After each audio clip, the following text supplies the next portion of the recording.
তো আমরা গত ক্লাসে 19 নম্বর শ্লোকে ভয় সম্পর্কে শুনেছি।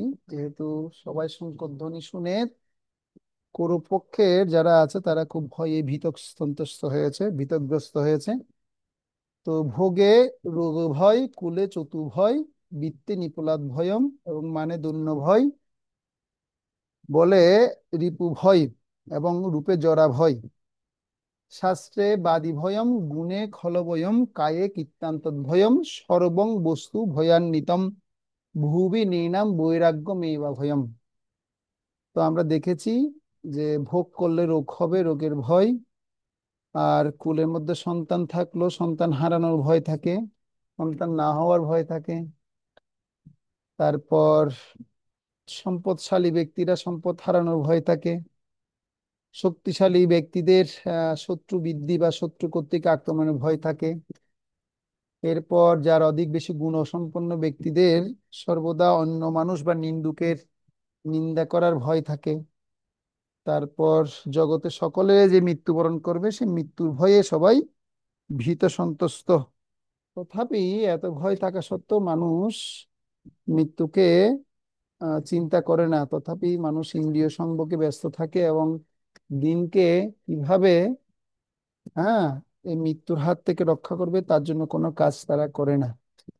তো আমরা যারা কৃষ্ণ ভাবনাময় আছি, আমাদের জীবনের জন্য যথেষ্ট দৃষ্টান্ত স্বরূপ হিসাবে আমরা, শিল প্রভুপাদ বলছেন, আমাদেরকে শিখিয়েছেন যে আমাদের আর্ট অফ লিভিংটা আমাদের জীবনে কর্তব্য না, আর্ট অফ ডাইং। মানে আমাদের জীবনের উদ্দেশ্য নয় যে আমি কিভাবে আরো বেশি বেশি বছর বেঁচে থাকবো, তাই নয়। বলছে আমাদের উদ্দেশ্য হচ্ছে আমরা কিভাবে মৃত্যুকে জয় করব, সেই জয় করার প্রশিক্ষণটা আমাদের শিখতে হবে। তো সেই লেসন আমরা কোথা থেকে পাবো? আমরা পরীক্ষিত মহারাজের জীবনী থেকে আমরা লাভ করতে পারি যে আর্ট অফ ডাইং, কিভাবে মৃত্যুকে বরণ করতে হয়, কিভাবে মৃত্যুর কৌশল শিখতে হয়, সেটা তার কাছ থেকে আমরা পেতে পারি। আমরা ভীষ্মদেবের কাছ থেকে পেতে পারি ভীষ্মদেব কিভাবে মৃত্যুর সময় ভগবানকে স্মরণ করে করে দেহত্যাগ করেছেন।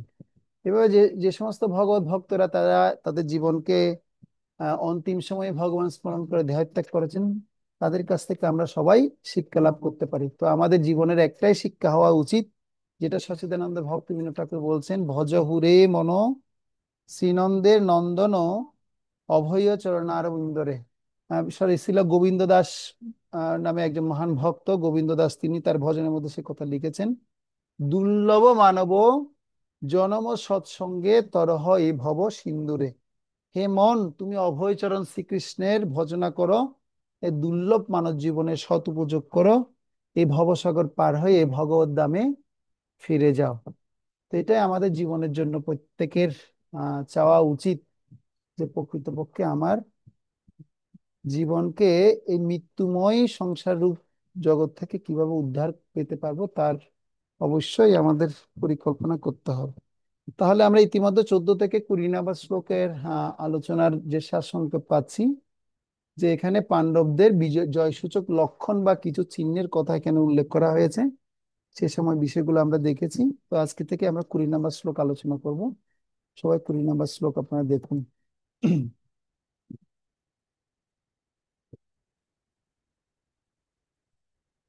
তো 20 নম্বর শ্লোকের সাথে এর আগের শ্লোকের যে সঙ্গতি, সেটা হচ্ছে এভাবে ধৃতরাষ্ট্র তিনি তার পক্ষীয়গণের ভীতির কথা উল্লেখ করে পাণ্ডবদের সাথে কি হলেন, অর্থাৎ পাণ্ডবদের সৈন্যসজ্জার কথা পেয়ে তিনিও ভয় পেয়ে গেলেন, এবং কৌরব পক্ষে যারা যুদ্ধে নিমিত্তে ছিল তারাও ভয় পেয়ে গেছে।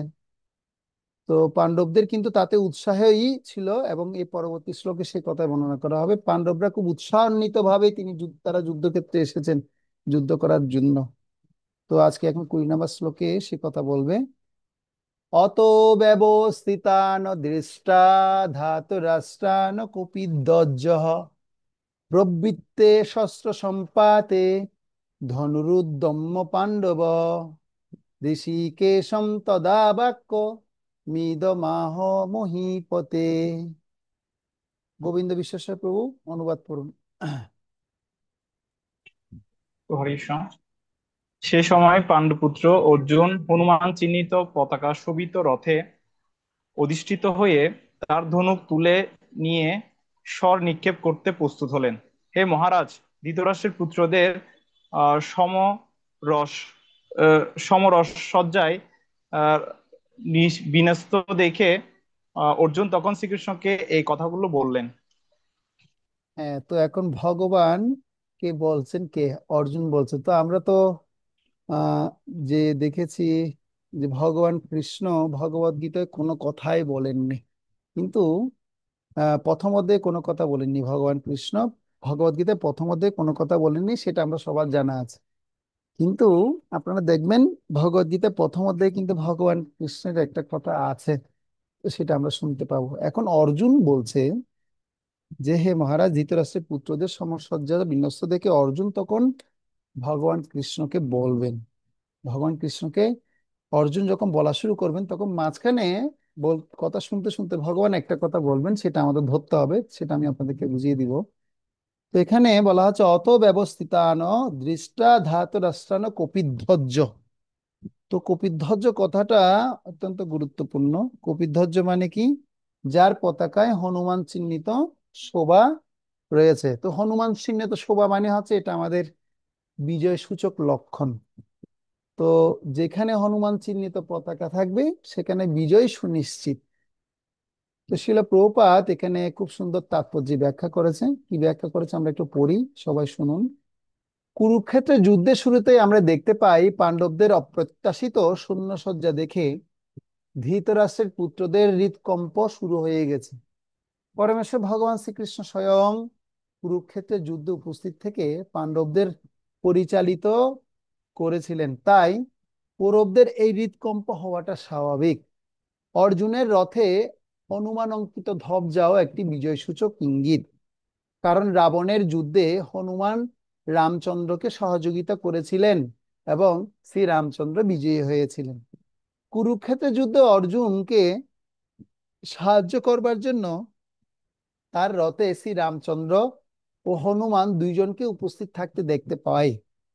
শ্রীকৃষ্ণ হচ্ছেন শ্রীরামচন্দ্র, এবং যেখানে শ্রীরামচন্দ্র সেখানে তার নিত্য সেবক ভক্ত হনুমান এবং নিত্য সঙ্গী সীতা লক্ষ্মী দেবী উপস্থিত থাকেন।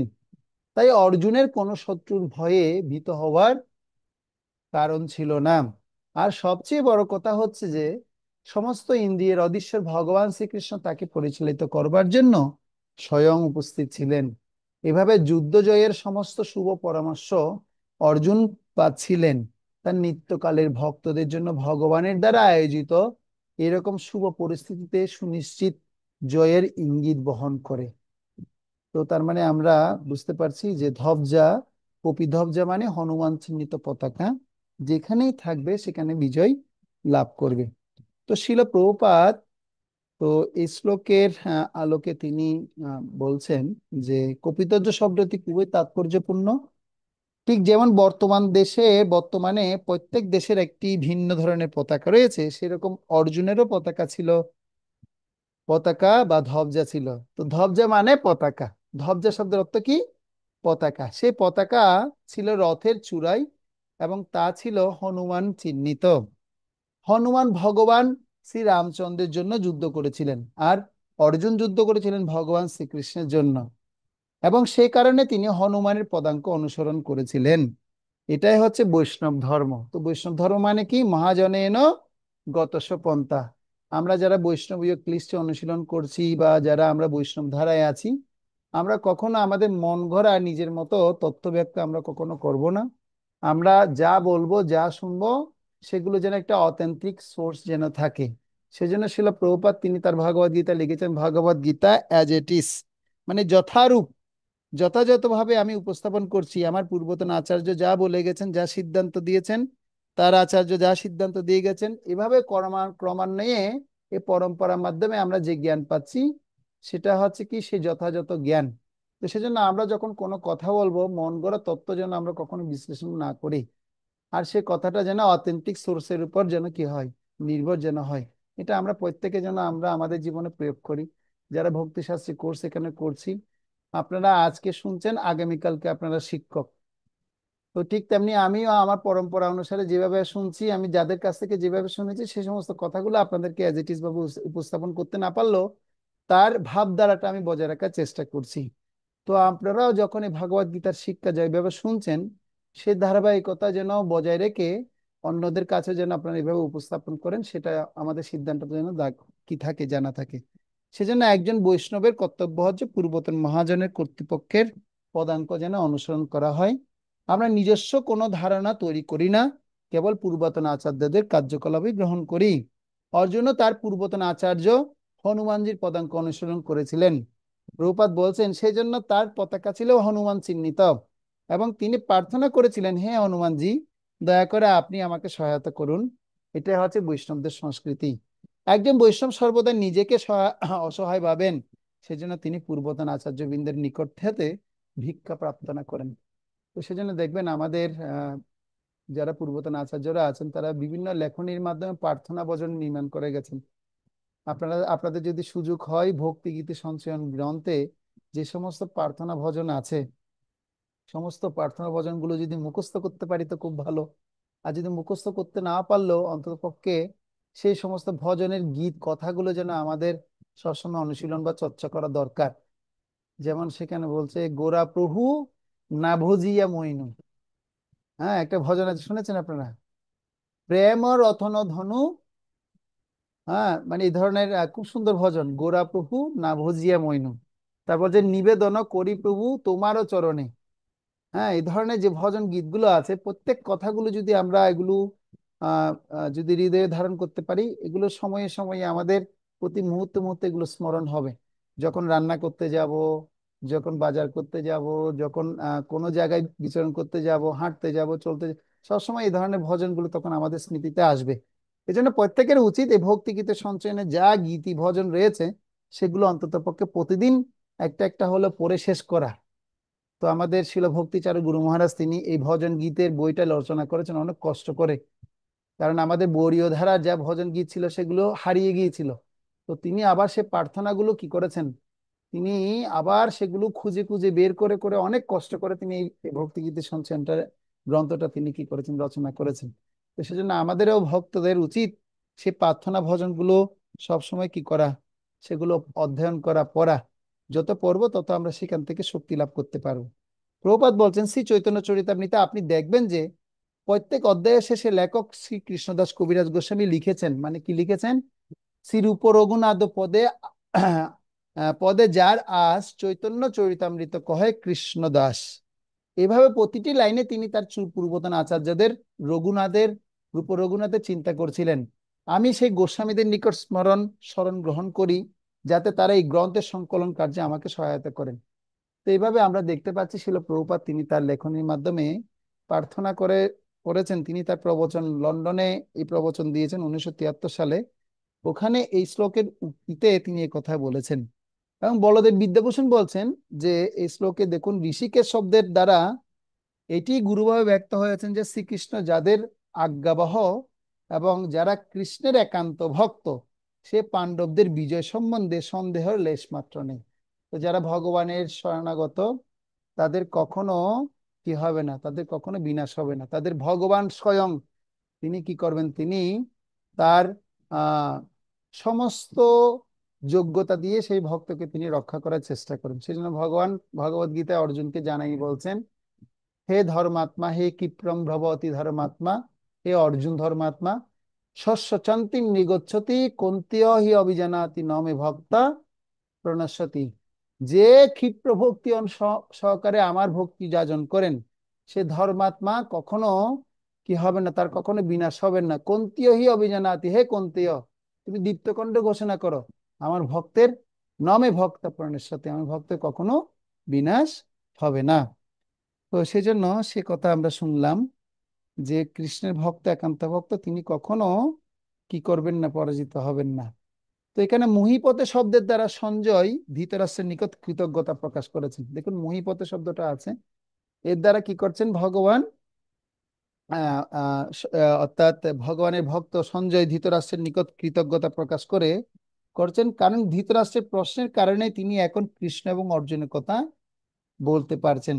সঞ্জয় আমাদের শিখাচ্ছেন যে যারা আমাদেরকে কৃষ্ণ ভাবনায় অগ্রসর হতে সহায়তা করেন, আমাদের উচিত তাদের কাছে কৃতজ্ঞতা প্রকাশ করা। এখান থেকে শিক্ষা হচ্ছে কেউ যখন আমাকে কৃষ্ণ ভক্তিতে 80% সহযোগিতা করেছে তার কথা আমাকে স্মরণ করা উচিত। হয়তো তার কার্যকলাপ হয়তো পরবর্তীতে ভুল বা কিছু, তিনি ইসকন ছেড়ে চলে যেতে পারেন বা তার কার্যকলাপ কিছু নৈতিবাচক হতে পারে, কিন্তু নৈতিবাচক হলো তিনি যে আপনাকে কৃষ্ণ মহানামিতে সহযোগিতা করেছেন সেটার জন্য আপনার কৃতজ্ঞ থাকা উচিত, আমাদের কৃতজ্ঞতাটা প্রকাশ করা উচিত। তো ধ্রুব মহারাজও সেই সুরুচি বিমাতা সুরুচির কাছে অত্যন্ত কি ছিলেন, কৃতজ্ঞ ছিলেন। সুরুচি যদি কি না করতো, বকা দিয়ে যদি তাকে বনবাসে না পাঠাতো বা তাকে যদি এই ধরনের হৃদয়ের মধ্যে ক্ষোভ প্রকাশ না করাতো, তাহলে কখনো ধ্রুব মহারাজ ভগবানকে লাভ করতে পারতেন না। তো সেজন্য ধ্রুব মহারাজ সুরুচির কাছে কৃতজ্ঞতা প্রকাশ করেছিলেন। বিল্বমঙ্গল ঠাকুর তিনি চিন্তামণির কাছে কি কি ছিলেন, কৃতজ্ঞ ছিলেন। অর্থাৎ বেশ্যা চিন্তামণির কাছে গিয়ে সবসময় সঙ্গ লাভ করতো, কিন্তু বেশ্যা একদিন বলছে, তোমার এত ঘৃণা লাগে না, তুমি বারবার সময় এত দুর্লভ মনুষ্য জীবন সময় পেয়েছো, এটা তুমি ভগবানের সেবা না করে তুমি আমার প্রতি এত আসক্ত হয়ে গেছে, তোমার ঘৃণা লাগে না? এই এক কথায় বিল্বমঙ্গল ঠাকুরের কি হয়ে গেছে, পুরা তিনি এমন পবিত্র জীবন লাভ করেছেন, পরবর্তী দিন ভগবানকে প্রাপ্ত হয়েছিলেন। তারপর আমরা দেখতে পাই রামচন্দ্র কৈকির কাছে কৃতজ্ঞতা প্রকাশ করে বলেছিলেন, ধন্যবাদ মাতা কৈকি, আপনার কারণে আমি বুঝতে পারলাম যে আমার স্ত্রী সীতা আমাকে কতটা ভালোবাসে। হুম। কারণ আপনি, আপনার কারণে আমি বুঝতে পারলাম, আপনার কারণে আমি বুঝতে পারলাম যে আমার পিতামাতা আমাকে কতটা স্নেহ করে। আপনার কারণে আমি বুঝতে পেরেছি, না হলে আমি বুঝতে পারতাম না। কৈকি তাকে বলেছিলেন যে তুমি বনবাসে যাবে, অর্থাৎ তার বাবাকে কাছ থেকে বর নিয়েছিলেন, এক বরে 14 বছর বনবাস, আর এক বরে ভরত রাজা হবে। তো এখন সে বরটা কি হয়ে গেছে, সেটা আশীর্বাদ রূপে পরিণত হয়েছে। তো আপনার কারণে আমি গুহ, সুগ্রীব, বিভীষণের মতো বন্ধু পেয়েছি, হনুমানের মতো ভক্ত পেয়েছি, শবরীর মতো ভক্ত পেয়েছি। আপনার কারণে আমি পৃথিবী থেকে রাক্ষসদের উৎপাত থেকে উম মানে সাধুদেরকে রক্ষা করেছি, রাক্ষসদেরকে বধ করতে পেরেছি। হুম। তো এই জন্য আপনাকে আমি ধন্যবাদ। সেজন্য যে কৃতজ্ঞ ব্যক্তি সে হচ্ছে অত্যন্ত ধন্য, আর যে অকৃতজ্ঞ, অকৃতজ্ঞ ব্যক্তি হচ্ছে মহামূর্খ। কৃতজ্ঞতা ব্যতীত হৃদয় কঠিন হয়ে যায়, আর একটি কৃতজ্ঞতা হৃদয় কোনো বিশেষ পরিস্থিতির প্রতি নির্বাচনমূলক হয় না। কৃতজ্ঞতা মানে কেবল ধন্যবাদ বলা নয়, প্রকৃত কৃতজ্ঞতা হলো ভাব বিনিময়। আপনি যে অন্য ভক্তের প্রতি যে কৃতজ্ঞতা, সেটা তার কিভাবে বুঝতে পারবো, আমি আরেক ভক্তের প্রতি কৃতজ্ঞতা, আমার কৃতজ্ঞ, বা আমি শিল প্রভুপাদের প্রতি কৃতজ্ঞ, বা আমি গুরু মহারাজের প্রতি কৃতজ্ঞ, আমি বৈষ্ণবদের প্রতি কৃতজ্ঞ, সেটা কেউ বুঝা যাবে? সেটা আমার ভাবটা আমি কতটুকু কৃষ্ণ ভবনামৃতে সমর্পণ করতে পেরেছি, এটার মাধ্যমে আমরা বুঝতে পারবো। আপনি ভাব বিনিময় করবেন, এমনকি যদি আহ সেজন্য অনেকে ত্যাগও যদি করতে হয়, সেটার অস্তিত্ব যেন কখনো আমরা ত্যাগ না করি। তো এখন শেষ শ্লোকে আমরা 20 নম্বর শ্লোকে বুঝতে পেরেছি। এখন আমরা 14 থেকে 20 নম্বর শ্লোকে কি শিখেছি, তো আমরা একটু করে রিভিউ দেখব। তো আপনারা স্লাইডটা দেখুন সবাই। দেখতে পাচ্ছেন যে এখানে পাণ্ডবদের জয়সূচক চিহ্নগুলো আমি এখানে উল্লেখ করেছি। তো যেখানে আলোচনা করা হয়েছে যে 1 নম্বর শ্লোকে আমরা ধর্মক্ষেত্র এবং কুরুক্ষেত্রের গুরুত্ব বুঝেছি, সেজন্য পাণ্ডবদের জয় সুনিশ্চিত ছিল। পাণ্ডবদের জয়সূচক চিহ্নের মধ্যে ছয়টা হচ্ছে কি, এই ছয়টা কারণে পাণ্ডবরা এই কুরুক্ষেত্রে জয় লাভ করতে পেরেছিল। প্রথম হচ্ছে 1 নম্বর শ্লোকে আমরা দেখেছি কুরুক্ষেত্র ধর্মক্ষেত্র। দ্বিতীয় হচ্ছে মাধব, অর্থাৎ লক্ষ্মীপতি ভগবান পাণ্ডবদের পক্ষে ছিলেন, যেটা 14 নম্বর শ্লোকে আলোচনা করা হয়েছে। সে সাথে দিব্য শঙ্কের কথা আলোচনা করা হয়েছে এবং দিব্যরথ। তারপর 5 নম্বর হচ্ছে ধৃতরাষ্ট্রানাম হৃদয়ানি বেদরায়ত, 19 নম্বর শ্লোকে সে কথা বলা হয়েছে। ভয়ের সঞ্চার হয়ে গেছে শঙ্খ বাজার মাধ্যমে, ধৃতরাষ্ট্রের পুত্রদের মানে ভীতি সঞ্চার হয়ে গেছে, সেটা আমরা দেখতে পেলাম। এবং 20 নম্বর শ্লোকে দেখতে পাচ্ছি যে কপিধ্বজ ছিল বিদায়ী পাণ্ডবরা জয়লাভ করতে পেরেছিলেন। তো শিল প্রভুপাদ এখানে খুব সুন্দর একটি কথা বলছেন, যে কথা আমি এতক্ষণ ধরে আপনাদের বললাম, তার মধ্যে আরেকটা, বিশেষ করে উনি জেনেভা সিয়াটলে 1968 সালে একটি প্রবচনে তিনি বলছেন। তো কি বলছেন আমরা একটু করে শুনি। প্রমি মাতাজি এটা একটু পড়তে পারবেন, প্রভুপাদ কি বলেছে সেটা অনুবাদটা পড়ুন, যেটা লেখা আছে এটা সাউন্ড অন করে বলুন।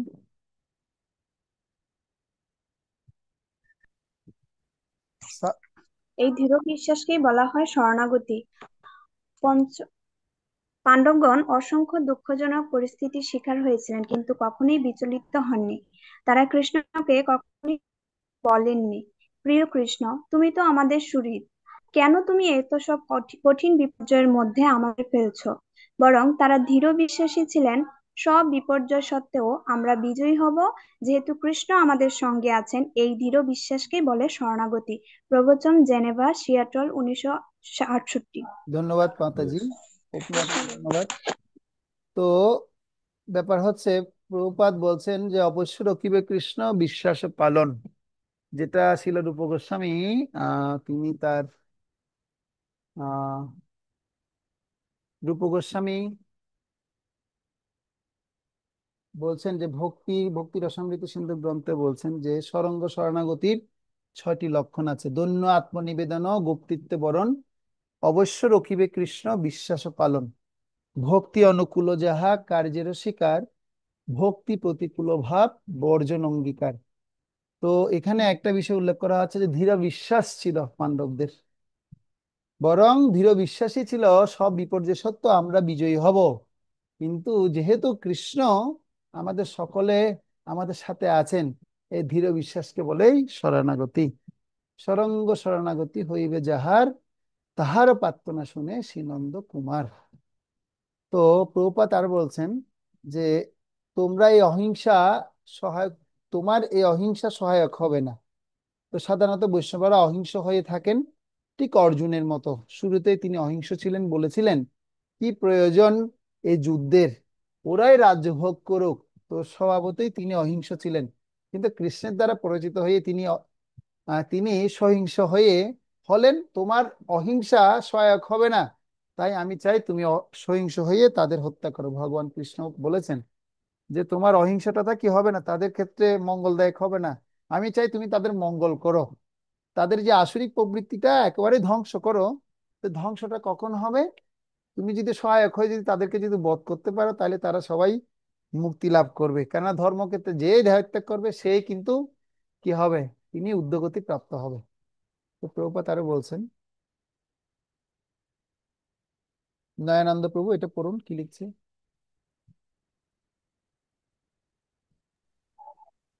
হরে কৃষ্ণ প্রভু। তোমার এ অহিংসা সহায়ক হবে না, সুতরাং কৃষ্ণ চাইলে আমরা সহিংস হতে প্রস্তুত।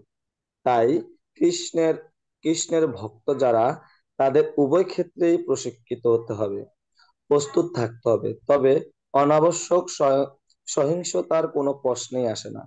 গীতার 1.20, লন্ডন, 17 জুলাই 1973। হরে কৃষ্ণ। হরে কৃষ্ণ প্রভু, ধন্যবাদ। আমি এখানটায় একটা জিনিস আমরা শিখবো, সেটা হচ্ছে যখন পর্ব 1.20 লেখা আছে, সেটা ধরতে হবে প্রথম অধ্যায় 20 নম্বর শ্লোক। কেমন? আর যখন দেখবেন 1.20.5, তখন খেয়াল রাখতে হবে একটা হচ্ছে প্রথম যখন বলা হবে, যদি তিনটা শব্দ থাকে, এরকম দশমিক দিয়ে যদি তিনটা পয়েন্ট থাকে, তাহলে প্রথম স্কন্ধ 20 অধ্যায় 5 নম্বর শ্লোক। আর যদি শুধু দুটো থাকে, 1.2 এরকম 20 থাকে বা 1 থাকে 2 থাকে যাই থাকে, তাহলে ধরতে হবে প্রথম অধ্যায় 20 নম্বর শ্লোকের ভিত্তিতে প্রভুপাদ এই লেকচার দিয়েছেন বা বলেছেন। তো এটা আমরা প্রত্যেকে মনে রাখবো। অনেকের হয়তো সেটা অনেকে অজানা আছে। তো আমরাও জানতাম না, আমরা আস্তে আস্তে এইভাবে ক্লাস করতে করতে শিখেছি, কোনো অসুবিধার কারণ নেই। তো এখানে বলছে কৃষ্ণ চাইলে আমাদের অবশ্যই সহিংস হতে প্রস্তুত।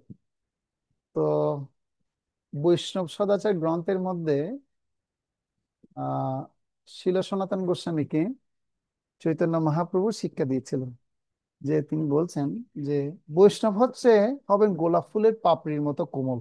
বৈষ্ণব কেমন হবে? গোলাপ ফুলের পাপড়ির মতো কোমল হবে, কিন্তু হবে বজ্রের মতো কঠোর। কিসের মতো কঠোর? বজ্রের মতো কঠোর। তো এখন এখানটায় সেই কথা বলছে যে সহিংস হতে প্রস্তুত হতে হবে। তাই কৃষ্ণের ভক্ত যারা, তাদের উভয় ক্ষেত্রে প্রশিক্ষিত হতে হবে। যেরকম ভক্তি অনুশীলন করে আমরা একদম পাকাপোক্ত হয়েছি, ঠিক তেমনি আমাদেরকেও এরকম সামরিক প্রশিক্ষণ নেওয়া দরকার। কিন্তু কেন, যদি এ ধরনের কোনো যুদ্ধ যদি লেগে যায়, বৈষ্ণবদেরকে রক্ষা করার জন্য আমাদের কি করতে হবে? ধামকে রক্ষা করার জন্য। বিশেষ করে আমরা দেখতে পাই মায়াপুর ধামে ভক্তি রাঘব স্বামী মহারাজ নামে একজন মহারাজ আছেন, আপনারা শুনবেন, শিল প্রভুপাদের ডিসেপল। তো মায়াপুর ধামে যখন প্রথম প্রতিষ্ঠিত হয়েছিল, ওখানে ডাকাতের প্রচুর উৎপাত ছিল, আর তিনি ডাকাতদের সাথে যুদ্ধ করে পা পর্যন্ত হারিয়ে ফেলেছিলেন। আর তার সে যুদ্ধে তিনি কি করেছিলেন, তিনি ডাকাতদের হটাতে পারার কারণেই এই মায়াপুর ধাম রক্ষা হয়েছে। তো তখন প্রচুর ডাকাতি হতো মায়াপুর ধামে। তো এটা শুধু মায়াপুর ধামের কথা বলছি তাই না, তো এরকম আমরা আমাদের মঠ মন্দিরেও দেখতে পাই যে বিভিন্ন রকমের কি হয়, এ ধরনের হামলা আদি হয়, কিন্তু ভক্তরা দেখি প্রস্তুত থাকেন যেন নিজেদেরকে প্রোটেকশন করার জন্য। তো সেজন্য সুরক্ষা, নিজেকে সুরক্ষিত করার জন্য আমাদের অবশ্যই এই সহিংসের পদ্ধতিগুলো আমাদের জানা থাকা উচিত। এই না যে ইমোশন, না আমি ভক্ত, ভগবান শ্রী চৈতন্য মহাপ্রভু বলেছে তৃণাদপি শুনিছেন তরুরপি সহিষ্ণু না, বৃক্ষের মতো সহিষ্ণু হব। যদি এসে আপনাকে যদি গুলি মেরে দেয়, হ্যাঁ আপনি আমাকে মেরে দিন, কোনো অসুবিধা নেই, হরে কৃষ্ণ, আমি আপনার কি দ্বারা কি হব। হ্যাঁ, তো এই ধরনের সহিংস নীতিটাও হচ্ছে এক ধরনের বোকামি। কিন্তু বলছে প্রতিবাদ আপনার করতে হবে, সেই প্রতিবাদটা আপনার রাইট জায়গায় রাইট ওয়েতে করতে হবে। কিন্তু আপনি রং জায়গায় যদি প্রতিবাদ করেন, অন্যকে সাপোর্ট দিচ্ছেন অধর্মকে প্রতিষ্ঠা করার জন্য, সেটা কিন্তু কি নয়, সেটা কিন্তু ধর্মনীতি নয়। ধর্মনীতি আমাদের শেখাচ্ছে যে সহিংস হতে হবে অধর্মকে নষ্ট করার জন্য। তো প্রভুপাদ এই এই প্রসঙ্গে প্রথম শ্লোকে কিন্তু কুরুক্ষেত্রের রণাঙ্গনে মানে ধর্মক্ষেত্রে কুরুক্ষেত্রের শ্লোকে তিনি বলেছেন যে ধান ক্ষেত থেকে আগাছা উপড়ে ফেলতে হবে। অর্থাৎ অধর্মকে উপড়ে ফেলার জন্য আমাদের সর্বদাই কি থাকতে হবে, প্রস্তুত থাকতে হবে। তো প্রভুপাদ সে কথাই বলছেন, আমাদের অবশ্যই এই সহিংস নীতি গ্রহণ করা উচিত। আমাদের অবশ্যই শিখতে হবে, প্রশিক্ষিত হতে হবে অবশ্যই, সহিংসার কোনো প্রশ্নই আসে না। তো এখন প্রভুপাদ এখানে আরেকটা বলছে, এখন হনুমানের কথা বলবে। তো হনুমানের কথা কি বলছে আমরা একটু শুনি। সর্বনাথ প্রভু এটার একটু পড়ুন, কি লিখেছে প্রভুপাদ হনুমান হরে সম্পর্কে। কৃষ্ণ প্রভু। বীরাচার্য হনুমানজি, যুদ্ধনীতির দিক থেকে অর্জুন কৃষ্ণের জন্য যুদ্ধ করেছেন। তিনি পূর্বতন বীরাচার্য হনুমানজিকে অনুসরণ করেছেন। এজন্যই তার পতাকায় তিনি হনুমানজিকে অঙ্কন করেছিলেন। হে হনুমান বজ্রাঙ্গী বজ্রাঙ্গজি, দয়া করে আমাকে সাহায্য করুন। এটাই বৈষ্ণববাদ। আমি ভগবান শ্রীকৃষ্ণের জন্য এখন যুদ্ধে নেমেছি। আপনিও ভগবানের জন্য যুদ্ধ করেছিলেন, তাই আমাকে সাহায্য করুন। এটাই কপিধ্বজের ধারণা। তো এটা হচ্ছে কপিধ্বজ যে শব্দের অর্থ আমরা একটু পেলাম, যে হনুমানজির কাছে আমাদের প্রার্থনা করা উচিত। তো আমরা হনুমানজির কাহিনী মহাভারত বিভিন্ন জায়গায় দেখতে পাই যে ভীম ভীমও কি করেছিল, হনুমানজি থেকে আশীর্বাদ প্রাপ্ত হয়েছিল। হুম, তারপর আরো কি বলছে পড়ুন প্রভু এটা। তাই সর্বদা যে কোনো কাজের ক্ষেত্রেই বৈষ্ণবদের পূর্বতন আচার্যগণের কাছে প্রার্থনা করতে হবে, দয়া করে আমাকে সাহায্য করুন।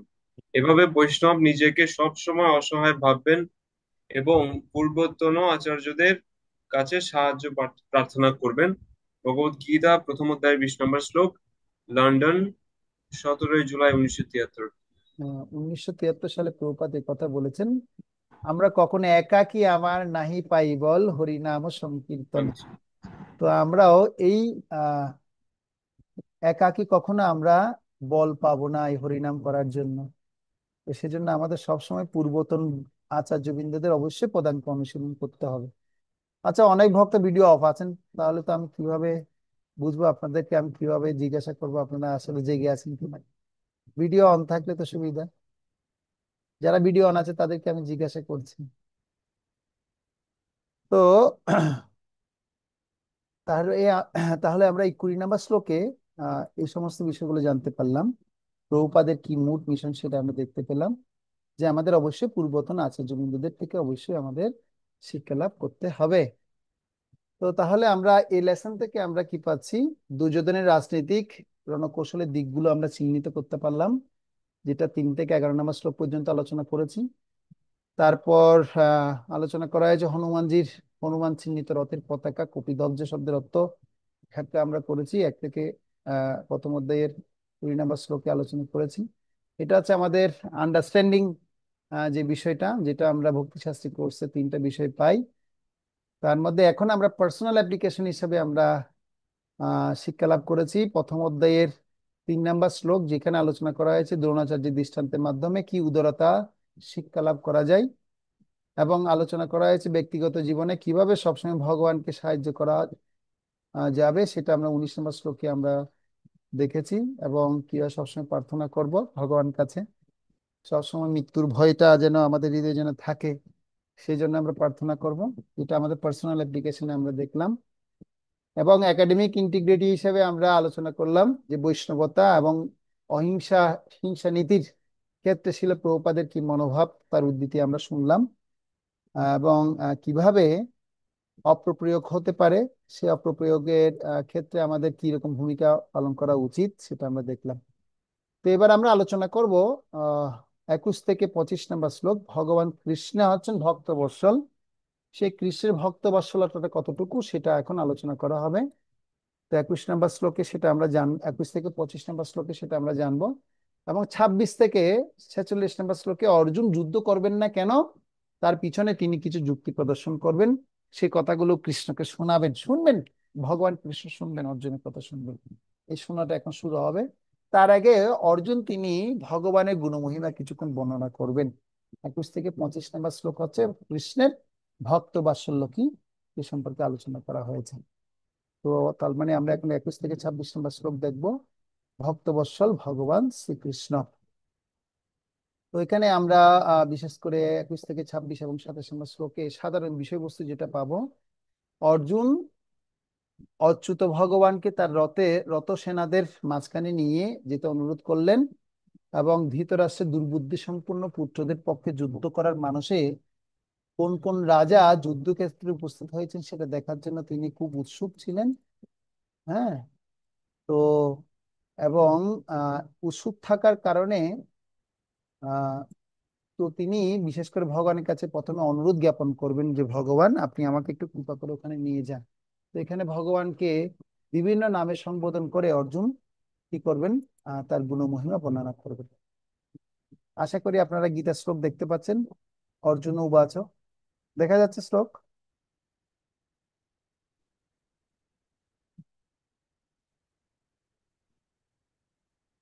হুম।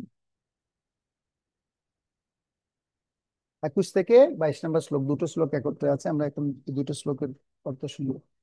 অর্জুন উবাচ, সেনয়োরুভয়োর মধ্যে রতং স্থাপয় মেহচ্যুত।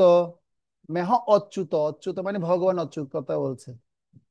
যাবদেত্তা নিরক্ষেয়হম যুদ্ধ কামানবস্থিতান কর্মায়া সহ যোদ্ধব্য অস্মিন রণ সমুদ্যমে।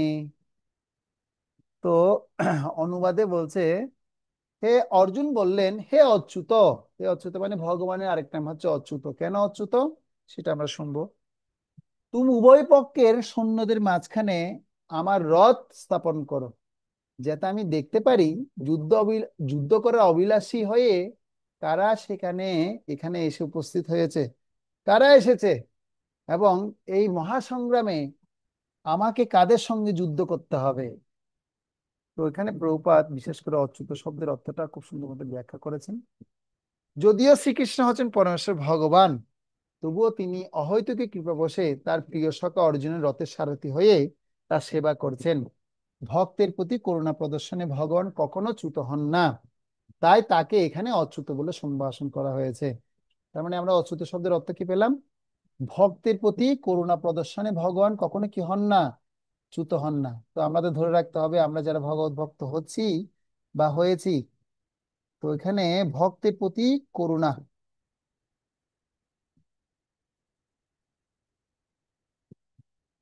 ভক্তের প্রতি করুণা প্রদর্শনে ভগবান কখনো চ্যুত হন না, তাই তাকে অচ্যুত বলে সম্বোধন করা হয়েছে। এই অংশটা সবাই দাগান। অর্জুনের রথের সারথি হওয়ার ফলে তাকে অর্জুনের আদেশ অনুযায়ী কাজ করতে সম্বোধন করা হয়েছে। যদিও তিনি তার ভক্তের রথের সারথি হয়েছেন, তবুও তার পরম পদ কেউ দাবি করতে পারে না। তো আমরা দেখি ভগবান কৃষ্ণের ঐশ্বর্য রয়েছে, তার মধ্যে একটা ঐশ্বর্যের কথা বলা হচ্ছে যে তিনি হচ্ছেন পরম বৈরাগী। যিনি পরম বৈরাগী তিনি এ ধরনের পদ গ্রহণ করতে পারেন, যার মধ্যে কখনো মান সম্মানের কোনো কি থাকে না, আশা থাকে না। তো আমরা বৈরাগ্য পথ অবলম্বন করছি, কিন্তু ভগবানের মতো কি বৈরাগ্য পথ অবলম্বন করতে পারি? কেউ যদি আমাকে কোনো একটা কটাক্ষ বা মানে মনক্ষুণ্ণ কথা বলে সাথে সাথে তার প্রতি আমি কি হই, বিদ্বেষ ভাব হই। কিন্তু এখানে অর্জুন কৃষ্ণকে কিভাবে পরিচালনা করছে, রথে পরিচালনা করা মানে যে রথের ড্রাইভার হবে, যুদ্ধক্ষেত্রে ড্রাইভারকে মুখ দিয়ে কথা বলে না, পা দিয়ে আঘাত করে করে বলে। যদি ডান দিকে যেতে হয় ডান দিকে একটা আঘাত করে, বা দিকে যেতে হলে বা দিকে আঘাত করে, সোজা যেতে হলে পিঠের মাঝখানে আঘাত করে, দাঁড়াতে হলে দুই হাত, হ্যাঁ, পা দিয়ে একটা জোরে আঘাত দিয়ে বলে হ্যাঁ দাঁড়াও। মুখ দিয়ে কথা বলার সময় নেই। আর ভগবান সেই ধরনের ব্যক্তি হয়ে তিনি কি করছেন, অর্জুনের সে সারথ্য বরণ করেছেন। ড্রাইভারকে আমরা কিরকম ব্যবহার করি, এই ড্রাইভার দাঁড়াও, হ্যাঁ। কিন্তু ভগবান এখানে তার সেই বৈরাগ্যের প্রদর্শন দেখিয়ে গেছেন। অর্জুনের রথ সারথি হওয়ার ফলে তাকে অর্জুনের আদেশ অনুযায়ী কাজ করতে হয়েছিল, যেহেতু তা করতে তিনি কখনো কুণ্ঠিত হননি, তাই তাকে অচ্যুত বলে সম্বোধন করা হয়েছে। যদিও তিনি তার ভক্তের রথের সারথি হয়েছেন, তবুও তার পরম পদ কেউ দাবি করতে পারে না। যেহেতু ভগবান আহ অর্জুনের রথের সারথ্য বরণ করলো, কিন্তু ভগবানের যে পথ সে পথকে আমরা কখনো প্রাপ্ত আশা করতে পারবো? আমরা কি কখনো পাবো সে পথ?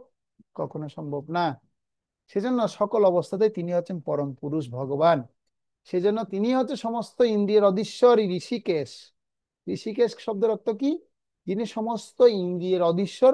সেজন্য ঋষিক মানে হচ্ছে ইন্দ্রিয় সমূহ, ইন্দ্রিয়ে যিনি অধিপতি, সে অধিপতিকে বলা হয় ঋষিকেশ। ভগবানের সঙ্গে ভক্তের সম্পর্ক মধুর ও অপাকৃত। ভক্ত সর্বদাই ভগবানের সেবায় উন্মুখ।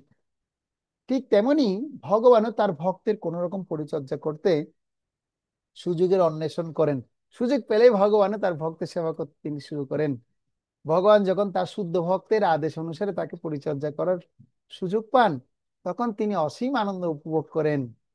তো এরকম একটা সুন্দর লীলা আছে, আমি লীলাটা একটু শেয়ার করতে চাই। যে ভগবান তার ভক্তের আহ মানে সেবা করার জন্য, তার ভক্তের গুণমহিমা শোনার জন্য কিরকম মানে করে লালায়িত, সে সম্পর্কে একটা সুন্দর কাহিনী আছে। সেই কাহিনীটা হচ্ছে আপনার রামানুজাচার্যের কাহিনী। রামানুজাচার্য ভগবানের এত পরম ভক্ত। তো আপনারা যদি কখনো সাউথ ইন্ডিয়াতে আসেন, এখানে দেখবেন তিরুপতি বালাজি ভগবানকে দর্শন করবেন, রঙ্গনাথ ভগবানকে দর্শন করবেন। তো রঙ্গনাথ ভগবানের ওখানে এই বালাজি ভগবানের, অর্থাৎ সরি, রঙ্গনাথ ভগবানের অত্যন্ত প্রিয় ভক্ত ছিলেন শ্রী রামানুজাচার্য, অর্থাৎ শ্রী সম্প্রদায়ের আচার্য যিনি। তো সেই রামানুজাচার্য তিনি ভগবানের এত পরম ভক্ত ছিলেন, তিনি এত ভক্তবৎসল, ভগবানের প্রতি এত পরম ভক্তি তার ছিল। তো তিনি সবসময় স্মরণে, ধ্যানে, জ্ঞানে এবং তার অত্যাধিক শিষ্য সবাইকে তিনি এরকম শুদ্ধ ভক্ত রূপে তিনি কি করেছিলেন, তিনি তৈরি করতে পেরেছিলেন তার শুদ্ধতার দ্বারা। তিনি ভগবানের এত পরম পবিত্র ভক্ত ছিলেন। তো কি হতো, আপনার রঙ্গনাথে বিশেষ করে প্রতিদিন ভগবানকে নিয়ে প্রসেশনে বের হতো। প্রসেশন মানে হচ্ছে আমরা যেরকম নগর সংকীর্তনে বের হই, ঠিক তেমনি ভগবানকে নিয়ে ভক্তরা নগর সংকীর্তনে বের হতেন। তো ভগবানকে কাঁধে নিয়ে ঘুরতেন। তো হঠাৎ করে এক দৈববাণী হলো। আর দৈববাণীর মধ্যে বলছে, বলছে এই রামানুজ, তুমি এখান থেকে চলে যাও, তোমাকে আমি এখনই বলছি এখান থেকে চলে যেতে, যাও। তো রামানুজাচার্য তিনি কি বললেন, কি রে বাবা, কে আমাকে নাম ধরে এইভাবে ডাকবে? তিনি প্রথমে অত ভ্রুক্ষেপ করলেন না। তিনি কথাটা শুনেও না শোনার মতো করে তিনি আবার তার ভক্তদেরকে নিয়ে সংকীর্তন করে করে তিনি যাচ্ছেন। তিনি বলছেন গোবিন্দ, গোবিন্দ, ভেঙ্কটরমণ গোবিন্দ, গোবিন্দ, গোবিন্দ, ভেঙ্কটরমণ গোবিন্দ, এভাবে করে করে তিনি সংকীর্তন করে করে যাচ্ছেন। তো আবার হঠাৎ করে বলছে, কি রামানুজ, তোমাকে বললাম না এখান থেকে চলে যেতে, যাচ্ছ না কেন, যাও এখান থেকে। তো আবার তিনি অত বেশি, আবার একটু এবার একটু গুরুত্বটা বেশি দিলেন। গুরুত্ব বেশি দিয়ে বলছে, কিরে বাবা, এই ধরনের অদ্ভুত আওয়াজ, এ তো মনে হচ্ছে দৈববাণীর মতো মনে হচ্ছে। তখন তিনি ভক্তদের বলছে, না না ঠিক আছে চলো সংকীর্তন, হরিবল।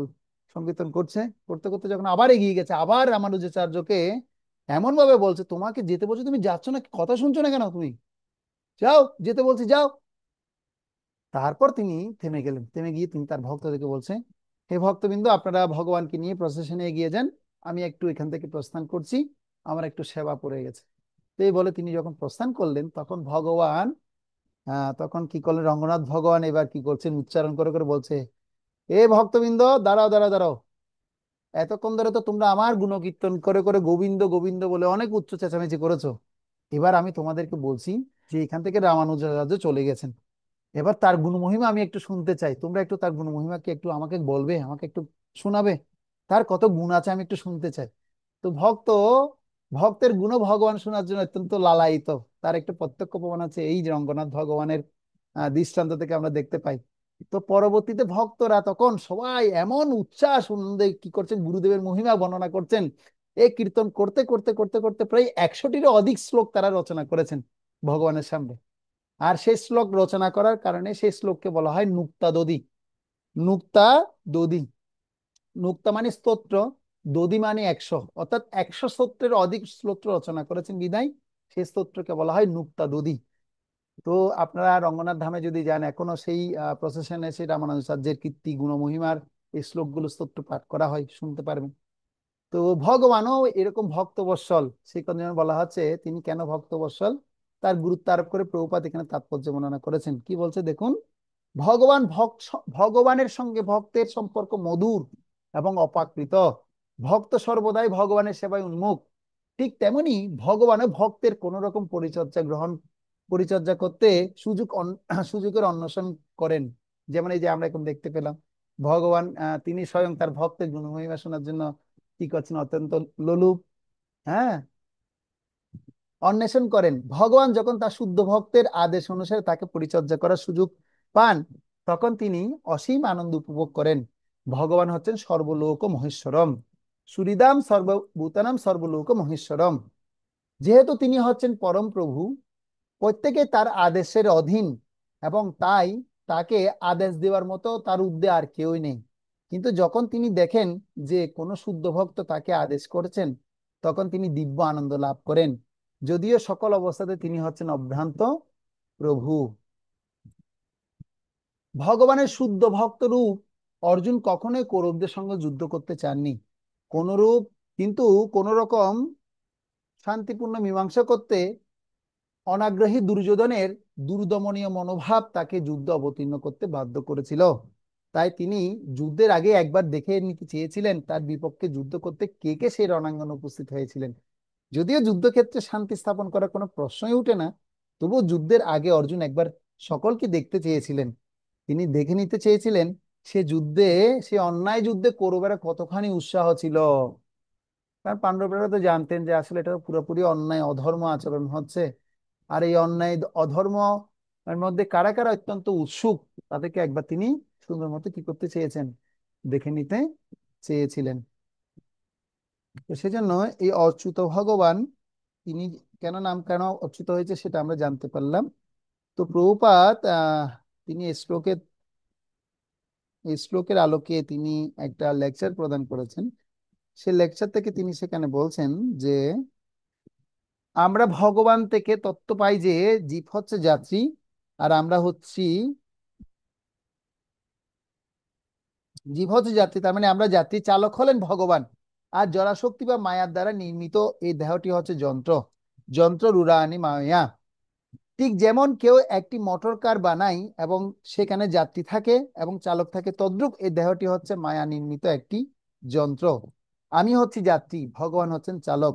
ঈশ্বর সর্বভূতানাম হৃদ্দেশে অর্জুন তিষ্ঠতি, নির্দেশে অর্জুন তিষ্ঠতি ভ্রমায়াম। অর্থাৎ যাত্রী বলছেন যে প্রিয় চালক এই পথে যাও, এবং তাই চালক সেদিকে চালাচ্ছে। ঠিক তেমনি অর্জুন কৃষ্ণকে বলছেন দয়া করে আমার রথটি দুই পক্ষের সেনানীদের মাঝখানে স্থাপন করো। প্রভুপাদ প্রবচন 1977 সাল বোম্বেতে এই কথা বলেছেন। তো সেজন্য কৃষ্ণ তার অধিগত্য অবস্থান অনুসারে তিনি কখনো কি হন না, চ্যুত হন না, সেজন্য তাকে অচ্যুত বলে সম্বোধন করা হয়েছে। এবং শ্রীকৃষ্ণ পরম পুরুষোত্তম ভগবান, এবং অর্জুন জানতেন যে আমি নিয়ন্তা এবং আমি নিয়ন্ত্রিত, আমি নিয়ন্তা নয় কিন্তু আমি নিয়ন্ত্রিত, অর্জুন জানতেন সে কথা। তো সেজন্য তিনি ভগবান কাছে তিনি সেভাবে সমর্পিত হয়েছিলেন। তিনি ছিলেন একজন ভক্ত, তিনি তার অবস্থান জানতেন, তবুও তিনি এখানে কৃষ্ণকে নিয়ন্ত্রণের চেষ্টা করছেন। এই শ্লোকে কৃষ্ণকে আদেশ করেছেন প্রিয় অচ্যুত বলে, কি কি বলে, প্রিয় অচ্যুত বলে, প্রিয় অচ্যুত দয়া করে আমার রথটি উভয় পক্ষের মাঝখানে স্থাপন করবেন। তো এর অর্থ অর্জুন নিয়ন্তা হচ্ছেন কৃষ্ণ অর্জুনের দ্বারা নিয়ন্ত্রিত হয়েছেন। তো এটি সাধারণ অবস্থার ঠিক বিপরীত। অর্জুন তার অধীনস্থ অবস্থান জানেন, তবুও তিনি কৃষ্ণকে আদেশ দিচ্ছেন। আসলে তিনি পরোক্ষভাবে কৃষ্ণের কাছে ভিক্ষা করছেন, প্রিয় কৃষ্ণ, আমি তোমাকে আদেশ দিতে পারি না, তুমি আমাকে আদেশ দিবে, কিন্তু যেহেতু তুমি আমার সারথি হবার প্রতিজ্ঞা করছো, আমি এখন তোমাকে আদেশ করছি। তোমাকে আদেশ দেওয়ার মতো যোগ্য ব্যক্তি আমি নই, কিন্তু তুমি যেহেতু আমার আদেশ পালনের প্রতিজ্ঞা করেছো, সেজন্য আমি তোমাকে বলছি, হে অচ্যুত, তোমার প্রতিজ্ঞা থেকে চ্যুত হইও না। আমরা যদি শ্রীকৃষ্ণের সেবা করি, সেটা আমাদের অচ্যুত অবস্থা। আর আমরা যদি কৃষ্ণ সেবা করতে প্রত্যাখ্যান করি, সেটি আমাদের বিচ্যুতি। তো আমাদের পতিত অবস্থা। তাই অচ্যুত এবং বিচ্যুতি। তাই কৃষ্ণ ভবনময় হওয়ার অর্থ হচ্ছে অচ্যুত হওয়া। মানে আমরা যখন সবাই যখন দীক্ষা নিই, দীক্ষা নেওয়ার সাথে সাথে আমাদের গোত্র চেঞ্জ হয়ে যায়। তো আমাদের কি গোত্র হয়? অচ্যুত গোত্র হয়। তো কেন অচ্যুত গোত্র হয় সেটা আমরা এখন বুঝতে পারলাম। অর্থাৎ কৃষ্ণের সাথে যদি যুক্ত থাকি, তাহলে আমরা প্রত্যেকে অচ্যুত থাকবো। আর যদি কৃষ্ণ সেবা থেকে যদি আমরা কি হয়, বিচ্যুতি হয়, তাহলে আমরা সে অচ্যুত থেকে পথ হারাবো। তো প্রভুপাদ সেটা প্রবচন দিলেন, লন্ডন 1973 সালে সেই কথা বলেছেন। তো আমাদের পূজ্যপাদ শ্রী শ্রীমৎ গৌর গোবিন্দ স্বামী মহারাজ তিনিও এই অচ্যুত শব্দের অর্থ ব্যাখ্যা করে বলেছেন।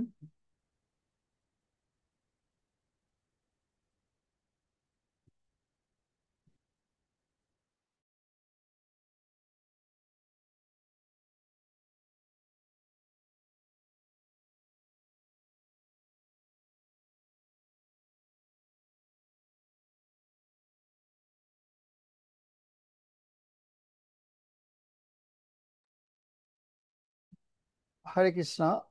তো গৌর গোবিন্দ স্বামী মহারাজ তিনি আমাদের বিশেষ করে যে আমরা সবাই এখন যারা দীক্ষিত আছি, সবার আমাদের গোত্র চেঞ্জ হয়ে গেছে। কেউ আগে পূর্বে ছিলেন কাশ্যপ গোত্র, কেউ মদগুল্ল গোত্র, কেউ আলিমান গোত্র। এভাবে আপনারা গোত্র আপনারা ছিলেন, কিন্তু যখন দীক্ষিত হয়ে গেছেন মানে আপনারা কৃষ্ণের সাথে যুক্ত হয়ে গেছেন, অর্থাৎ অচ্যুত ভগবানের সাথে যুক্ত হয়ে গেছেন। বিধায় আমরা আমাদের প্রত্যেকের গোত্রের নাম হয়ে গেছে অচ্যুতানন্দ গোত্র। তো গৌরগোবিন্দ স্বামী মহারাজ তিনি বলছেন, গোত্র মানে বংশ পরম্পরার মূল উৎস বা বংশ প্রবর্তক ঋষির সন্তান পরম্পরা। তো এটির মাধ্যমে পিতৃ পরিচয় নির্ধারিত হয়। তারা হচ্ছেন ঋষিকুল দত্ত। তাদের মূল উৎস বংশ প্রবর্তক কশ্যপ, গৌতম, কল্যাণ, ভরদ্বাজ, বৈশিষ্ট্য, বৈশাম্পায়ন আদি ঋষিদের যে কোনো এক ঋষি থেকে। তো কেউ কাশ্যপ গোত্র, কেউ ভরদ্বাজ গোত্র, কিংবা কেউ গৌতম গোত্র ইত্যাদি। কিন্তু কেউ যখন বৈষ্ণব হন, বৈষ্ণব সদ্গুরু থেকে দীক্ষিত হন, তখন তিনি অচ্যুত গোত্রীয়, অর্থাৎ অচ্যুতানন্দ অর্থাৎ তিনি আহ, তখন তার ঋষিকুলে অন্তর্ভুক্ত না হয়ে পরমেশ্বর ভগবানের বংশধর হয়ে যান। অর্থাৎ আমরা যারা দীক্ষিত হয়ে গেছি, আমরা প্রত্যেকে কার বংশে চলে এসেছি? পরমেশ্বর ভগবানের বংশে চলে আসছি। তো ভগবান শ্রী অচ্যুতের বা শ্রীকৃষ্ণের পরিবারের একজন সদস্য হন। কোনো মেয়ের বিয়ে হলে যেমন তার গোত্র পিতার গোত্র থেকে স্বামীর গোত্রে পরিবর্তন হয়ে যায়, তেমনি সদ্গুরু থেকে দীক্ষা নেওয়া মানে শ্রীকৃষ্ণকে প্রতিরূপে বরণ করা। তাই সেই ভক্ত কৃষ্ণের পরিবারের একজন সদস্য হন, তার গোত্র অচ্যুত গোত্র হয়ে যায়। আমরা সবাই শ্রীকৃষ্ণকে ভুলে গিয়েছি। তাই আমাদের স্মৃতিতে পুনর পুনর পুনরায় জাগৃত হোক বা জাগরুক করার জন্য তিনি এখানে আসেন। তো কৃষ্ণ কখন তিনি এই জগতে আসেন? পরিত্রাণায়া সাধুনাং বিনাচায় চতুষ্কৃতাম ধর্ম সংস্থাপনার্থয় সম্ভবামি যুগে যুগে। যখন ভগবানকে আমরা ভুলে যাব, অধর্ম যখন বেড়ে যাবে, তখন ভগবান তিনি এই জগতে আসেন। তিনি এসে তিনি কি করেছেন? তিনি এখানে কৃষ্ণের সংসার খুলেছেন। তিনি একটি কারখানা খুলেছেন, আমরা সবাই সেই কারখানার একজন কর্মী হয়েছি। সেজন্য আমরা কৃষ্ণের সংসারে প্রবেশ করব। আপনি হয়তো হরিনাম জপ করছেন, হরিভজন করছেন, কিন্তু আপনি যদি কৃষ্ণের সংসারে প্রবেশ না করেন, এর মূল্য কি? কি আর মূল্য রইল? কৃষ্ণের সংসারে প্রবেশ না করলে জপের কোনো মূল্যই নেই। আপনি লক্ষ লক্ষ নাম জপ করতে পারেন, কিন্তু তা হবে নাম অপরাধ। আপনার অনর্থগুলো বিনষ্ট হবে না, আপনার কোনো আধ্যাত্মিক প্রগতি হবে না। সেই প্রকার জপের দ্বারা কেউ সর্বোচ্চ বৈকুণ্ঠে যেতে পারে, কিন্তু কৃষ্ণের সংসারে প্রবেশ করতে হলে আপনাকে অবশ্যই একজন প্রামাণিক সদ্গুরুদেব গ্রহণ করতে হবে।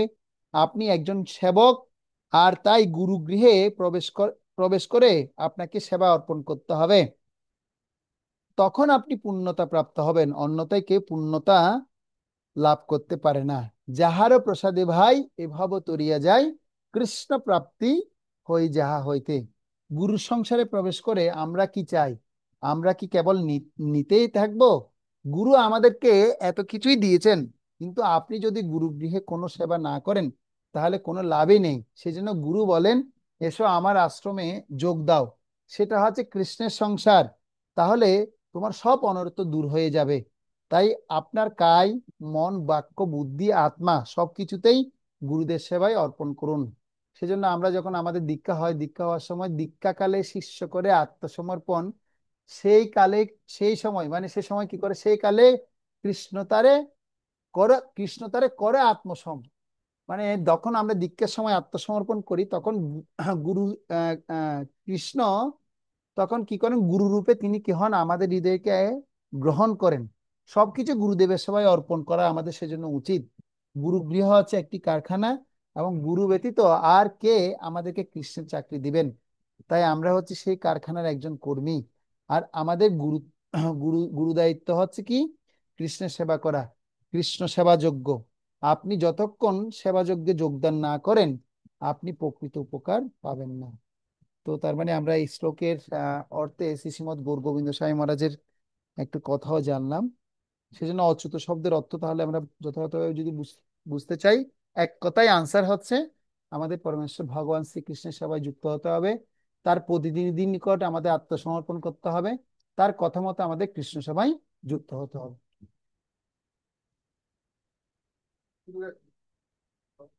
ঠিক আছে। তো তার মানে আমরা এই শ্লোক থেকে আরো অনেকগুলো শিক্ষা এখানে আছে। বলদেব বিদ্যাভূষণ তিনি বলছেন এই শ্লোকের আলোকে যে রথে স্থাপনের ফল বলতে বুঝাতে গিয়ে অর্জুন বলেছেন যে পিতামহ ভীষ্ম প্রভৃতি আমাদের সাথে সন্ধি না করে যুদ্ধ করার জন্য উপস্থিত হয়েছেন, তাদেরকে ভয়ে কোনরূপ বিচলিত দেখছি না। সুতরাং এই যুদ্ধে কোন কোন বন্ধুগণের সাথে আমার যুদ্ধ করতে হবে, কোন কোন ব্যক্তির সাথে আমার যুদ্ধ করতে হবে তা ভালো করে নিরীক্ষণ করার জন্য যথোপযুক্ত স্থানে আমার রথ রাখো।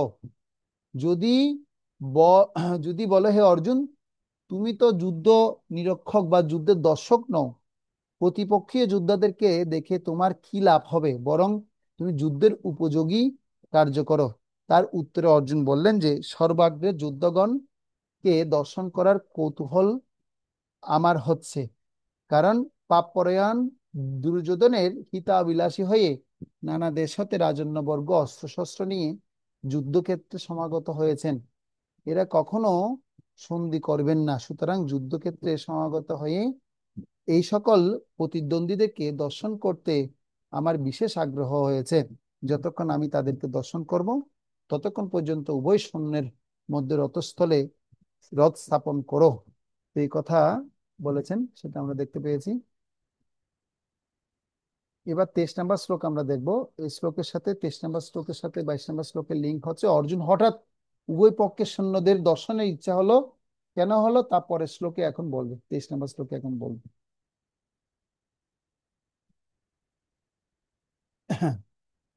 যস্য মানান অবেক্ষে অহম যে এতে অত্র সমাগতঃ ধাতরাষ্ট্রস্য দুর্বুদ্ধে যুর্দে প্রিয় চিকিৎসবঃ।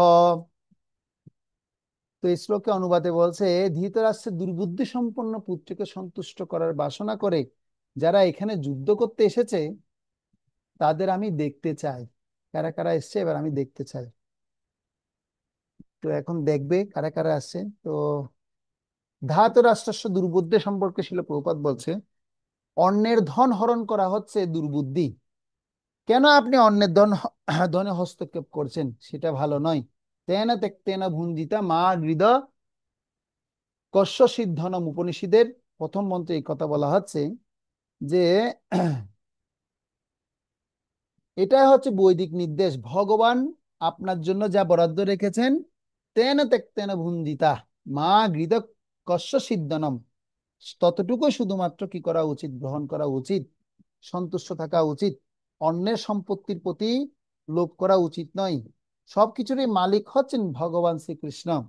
কৃষ্ণ আপনাকে প্রসাদ রূপে, প্রসাদ স্বরূপ যা দিয়েছেন তা কৃপা হিসেবে তা গ্রহণ করেই সন্তুষ্ট থাকা উচিত। জগতে শান্তি প্রতিষ্ঠার জন্য এটি হচ্ছে মৌলিক নীতি। প্রভুপাদ 1973 সালে লন্ডনের প্রবচনে সে কথা বলেছেন। ভক্তি বিনোদ ঠাকুর বলছেন, হে অচ্যুত, যতক্ষণ আমি যুদ্ধ কামনায় অবস্থিত সেনাগণের মধ্যে এই যুদ্ধ উৎসুক, কাদের সাথে সংগ্রাম করব তাদের নিরীক্ষণ এবং দুর্যোধনের হিত কামনায় এই স্থানে সমাগত ব্যক্তিদেরকে অবলোকন করি, ততক্ষণ উভয় পক্ষ সেনার মধ্যস্থলে রথ স্থাপন করো। তো এখানে যে বলা হয়েছে যোৎ সমান, এ সম্পর্কে বলাদের বিদ্যাভূষণ বলছে, যোৎ সমানানো শব্দটির অর্থ হচ্ছে সেই রণাঙ্গনে সমবেত দুর্যোধনের হিতকাঙ্ক্ষী যোদ্ধাগণের কখনো সন্ধি করবে না, তারা যুদ্ধ করবেই। হুম, যুদ্ধই করবে। অবেক্ষণ শব্দটি দ্বারা বলা হচ্ছে, বলাদের বুদ্ধভূষণ ঠাকুর বলছেন যে অর্জুন বোঝাচ্ছেন যে দুর্মতি দুর্যোধন নিজের জীবন রক্ষার উপায় জানে না, তাই তার পক্ষে যুদ্ধ করার জন্য সমবেত প্রতিপক্ষ যোদ্ধাদেরকে আমি দেখতে চাই। তো ভক্তি বিবেকানন্দ স্বামী শিল প্রভুপাদ তিনি বলছেন, দুর্যোধনের পক্ষে যারা নিয়েছে তারা সবাই হচ্ছে একই গোয়ালের গুরু। হ্যাঁ, তারা সকলে ছিলেন একই গোয়ালের গুরু। যুদ্ধের প্রারম্ভে অর্জুন দেখতে চেয়েছিলেন যে তারা কারা। অর্জুন যদিও স্থির, হ্যাঁ, নিশ্চিতভাবে জানতেন জয় তার হবেই, কারণ শ্রীকৃষ্ণ তার পাশেই বসে আছেন, তবুও যুদ্ধের প্রারম্ভে তিনি শত্রু পক্ষের সেনাবল কতটা তা দেখে নিতে চেয়েছিলেন। তো প্রভুপাদের তাৎপর্যে সেখানে একই কথা বলা হয়েছে, একই গোয়ালের গুরু। দেখুন এখানে লেখা আছে একই গোয়ালের গুরু। এই কথা সকলেরই জানা ছিল যে দুর্যোধন তার পিতা ধৃতরাষ্ট্রের সহযোগিতায় অন্যায়ভাবে পাণ্ডবদের রাজত্ব আত্মসাৎ করতে চেষ্টা করেছিলেন। তাই যারা দুর্যোধনের পক্ষে যোগদান করেছিল তারা সকলেই ছিল একই গোয়ালের গুরু। যুদ্ধের প্রারম্ভে অর্জুন দেখে নিতে চেয়েছিলেন তারা কারা। কৌরবদের সঙ্গে শান্তিপূর্ণ মীমাংসা করবার সব রকম প্রচেষ্টা ব্যর্থ হওয়ার ফলে কুরুক্ষেত্রে যুদ্ধে আয়োজন করা হয়। তাই সেই যুদ্ধক্ষেত্রে শান্তি প্রতিষ্ঠা করার কোন রকম বাসনা অর্জুনের ছিল না। অর্জুন যদিও স্থির নিশ্চিতভাবে জানতেন জয় হবে তার, কারণ শ্রীকৃষ্ণ তার পাশে বসে আছেন, তবুও যুদ্ধের প্রারম্ভে তিনি শত্রুর পক্ষের সৈন্যবল কতটা তা তিনি দেখতে চেয়েছিলেন। এবার সঞ্জয় বলবেন, এব মুক্ত ঋষিকেশ গুরাকেশেন ভারত সেনয়োরুভয়োর মধ্যে স্থাপিয়ত্তরতোত্তমম। এখন অর্জুনের নির্দেশে ভগবান শ্রীকৃষ্ণ উপযুক্ত স্থানে রথ স্থাপন করলেন। এবার রথ স্থাপন করে বলছেন, সঞ্জয় বলেন, হে ভরত বংশধর অর্জুন, হে ভরত বংশধর অর্জুন কর্তৃক এভাবে আদিষ্ট হয়ে শ্রীকৃষ্ণ সেই অতি উত্তম রথটি চালিয়ে উভয় পক্ষের সেনানের মাঝখানে রাখলেন, এবার মাঝখানে রেখেছেন। তো এখানে ভক্তবৎসল ভগবানের গুণ সম্পর্কে বর্ণনা করা হচ্ছে। দেখুন যে এখানে ভগবান এবং তার ভক্তের গুণ বর্ণনা করা হচ্ছে। গুরাকেশ, গুরাকেশেন ভারত, গুরাকেশ শব্দের বিশেষ তাৎপর্য রয়েছে। গুরাকেশ শব্দটা কাকে সম্বোধন করা হয়েছে? অর্জুনকে সম্বোধন করা হয়েছে। দেখুন এই শ্লোকে অর্জুনকে গুরাকেশ বলে অভিহিত করা হয়েছে। গুরাকা মানে হচ্ছে নিদ্রা, যিনি নিদ্রাকে জয় করেছেন তাকে গুরাকেশ বলে। তো এখন আপনাদের কাছে প্রশ্ন, অর্জুন কিভাবে নিদ্রাকে জয় করেছিল? আপনাদের কি জানা আছে কারো? তিনি কিভাবে গুরাকেশ হয়েছিলেন দেখি আপনারা বলুন, কে পারবেন? গুরাকেশ কেন বলা হয়েছে? তিনি কিভাবে নিদ্রাকে জয় করেছিলেন কে বলতে পারবেন বলুন? আমি প্রথম এক দুইটা ক্লাসের মধ্যে একটা আলোচনা করেছিলাম, পারবেন কেউ বলতে? এটা কি ওই বিষয়টা যে আমরা মানে অর্জুন বুঝতে পেরেছিলেন যে দিনের বেলা তিনি ভালোই তীর চালাতে পারেন, কিন্তু রাত্রে অন্ধকারের মধ্যে উনি কিন্তু সেরকম মানে ওরকম অস্ত্রবিদ্যা প্রয়োগ করতে পারছিলেন না। তো ওনার উইকনেসটা উনি আইডেন্টিফাই করেছিলেন। হুম। তারপর তিনি নিজেকে ওভাবে ট্রেন করলেন যাতে করে রাত্রেও তিনি একই ভাবে যেভাবে তিনি দিনে যুদ্ধ করতে পারেন, রাতেও নিজেকে যুদ্ধ করার জন্য তিনি ওভাবে প্রস্তুত করেছিলেন। এটা কি হ্যাঁ, এক্স্যাক্টলি ঠিক আছে প্রভু। কিন্তু তিনি কিভাবে অনুপ্রেরণা পেলেন, কার কাছ থেকে অনুপ্রেরণা পেলেন তিনি গুরাকাশ হওয়ার জন্য? ও, ভীমের থেকে। হ্যাঁ, ভেরি গুড। আমি প্রথম দুটো ক্লাসে আলোচনা করেছিলাম যে ভীম তিনি সারা দিন খেতে পারেন, রাত্রেও খেতে পারেন। একদিন রাত্রিবেলা ঘুম থেকে উঠে অর্জুন দেখতে পাচ্ছে কি চপস চপস খাবারের শব্দ হচ্ছে। কোথা থেকে শব্দটা আসছে? সে রন্ধনশালা থেকে। আর রন্ধনশালার মধ্যে কে খাচ্ছে? দেখতে পাচ্ছে কি তার ভাই ভীম বসে বসে খাচ্ছে। তখন বলছে, "এ ভাই, তুমি এত কিভাবে খাও বলো? কিভাবে এত কিন্তু খেতে পারো? আমি তো খেতে পারি না। তুমি একটু আমাকে কি জানাতে পারো তোমার রহস্যটা কি?" তখন একটা কথা বলেছে, "অর্জুন, অভ্যাস করো, অভ্যাস। অভ্যাস ও যোগে যুক্ত না, অভ্যাস করলে তুমি যোগে যুক্ত হতে পারবে। অভ্যাস করলে তুমি পারবে।" তখন অর্জুন ধরে নিয়েছে, হ্যাঁ তাহলে সে যদি দিন রাত খেতে পারে, খাওয়ার অভ্যাস যদি সে করে নিয়েছে, তো আমি যদি দিন রাত যদি এরকম তীর চালানো অভ্যাসটা যদি গড়ে নিতে পারি, তার মানে আমিও পারবো। এভাবে অর্জুন তিনি দিনে রাত্রে সব সময় তিনি কি করতেন? অনুশীলন করতেন। আর এভাবে করতে করতে করতে করতে একদিন তিনি কি হয়েছিলেন? নিদ্রাকেও জয় করে ফেলেছিলেন। তার আর ঘুম আসে না, অস্ত্র চালানোর কথা বললে তার ঘুম টুম সব ভাগিয়ে যায়। সেজন্য এখানে সেই গুরাকের শব্দটা অত্যন্ত তাৎপর্যপূর্ণ বলে ব্যাখ্যা করা হয়েছে। তো প্রভুপাদ সে কথাই এখানে বললেন, দেখুন প্রভুপাদ তাৎপর্য সে কথা লিখেছেন যে গুরাকা মানে হচ্ছে নিদ্রা। যিনি নিদ্রাকে জয় করেছেন তাকে বলা হয় গুরাকেশ। নিদ্রা অর্থে অজ্ঞানতাকে বোঝায়।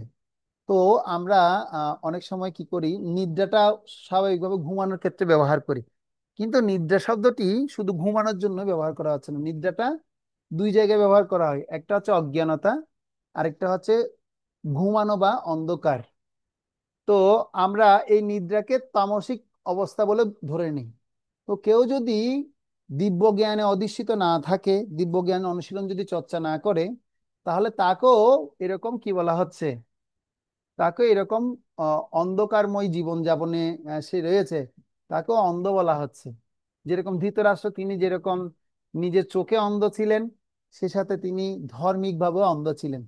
তো সেজন্য আমাদেরকে বলা হচ্ছে যে আমরাও যেন এরকম ধর্ম অন্ধ না থাকি, আমরা যেন জ্ঞানে পরিপক্কতায় যেন কি না থাকি, যেন অজ্ঞানতা যেন আমাদের হৃদয়ে যেন ভরপুর না থাকে। সেজন্য আমরা গুরুদেবের কাছে প্রার্থনা করি, ওম অজ্ঞান তিমিরন্ধস্য জ্ঞানঞ্জন শলাকয়া। হে গুরুদেব, আমি আপনার কাছে এই প্রণিপাত নিবেদন করছি, আপনি আমাকে অজ্ঞানতা দূর করুন এবং জ্ঞানের আলোকবর্তিকা দ্বারা আপনি আমার সমস্ত রকমের অজ্ঞানতা দূর করুন। সেজন্য নিদ্রা অর্থে অজ্ঞানতাকেও বোঝানো হয়, সে কথা বলা হয়েছে। অতএব শ্রীকৃষ্ণের বন্ধুত্ব লাভ করার ফলে অর্জুন নিদ্রা ও অজ্ঞানতা উভয়কে জয় করেছিলেন। তো আমরা যারা কৃষ্ণ ভক্ত হচ্ছি বা হয়েছি, তা আমাদের উচিত হচ্ছে কি কৃষ্ণের স্মরণে চরণে থেকে আমাদেরকেও সেই অজ্ঞানতা থেকে কি করা? দূর করার জন্য অত্যাধিক প্রচেষ্টা করা। তো আমরা যখন কি করব? আমরা যখন অজ্ঞানতাকে জয় করার জন্য চেষ্টা করব, কৃষ্ণের পরম ভক্ত যখন হব, তখনই আমরা এই অজ্ঞানতাকে জয় করতে পারবো। তো শ্রীকৃষ্ণের পরম ভক্ত অর্জুন এক মুহূর্তের জন্য শ্রীকৃষ্ণকে বিস্মৃত হতেন না, কারণ এটি হচ্ছে ভক্তের লক্ষণ। শয়নে অথবা জাগরণে ভক্ত ভগবানের নাম, গুণ, রূপ, লীলা স্মরণে কখনো বিরত হন না। এভাবে কৃষ্ণ ভক্ত সর্বদাই কৃষ্ণ চিন্তায় মগ্ন থাকেন। নিদ্রা নিদ্রা ও অজ্ঞানতা, অজ্ঞানতাকে তিনি কি করতে পেরেছেন? জয় করতে পারেন। একে বলা হয় কৃষ্ণ ভাবনা বা সমাধি। ঋষিকেশ অথবা সমস্ত জীবের ইন্দ্রিয় বা মনের নিয়ন্ত্রণ হওয়ার ফলে শ্রীকৃষ্ণ অর্জুনের অভিপ্রায় বুঝতে পেরেছিলেন। কেন তাকে সৈন্যের মধ্যে রথ স্থাপন করতে বলেছেন? এভাবে অর্জুনের নির্দেশ পালন করার পর তিনি বললেন, কি বললেন এবার বলবেন। 25 নম্বর শ্লোক দেখুন, সেই 25 নম্বর শ্লোকে এখন বলবেন।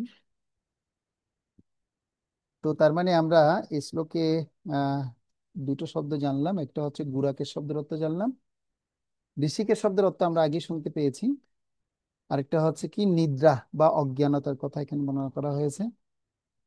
তো সেই বিষয়টি আমরা দেখতে পেলাম।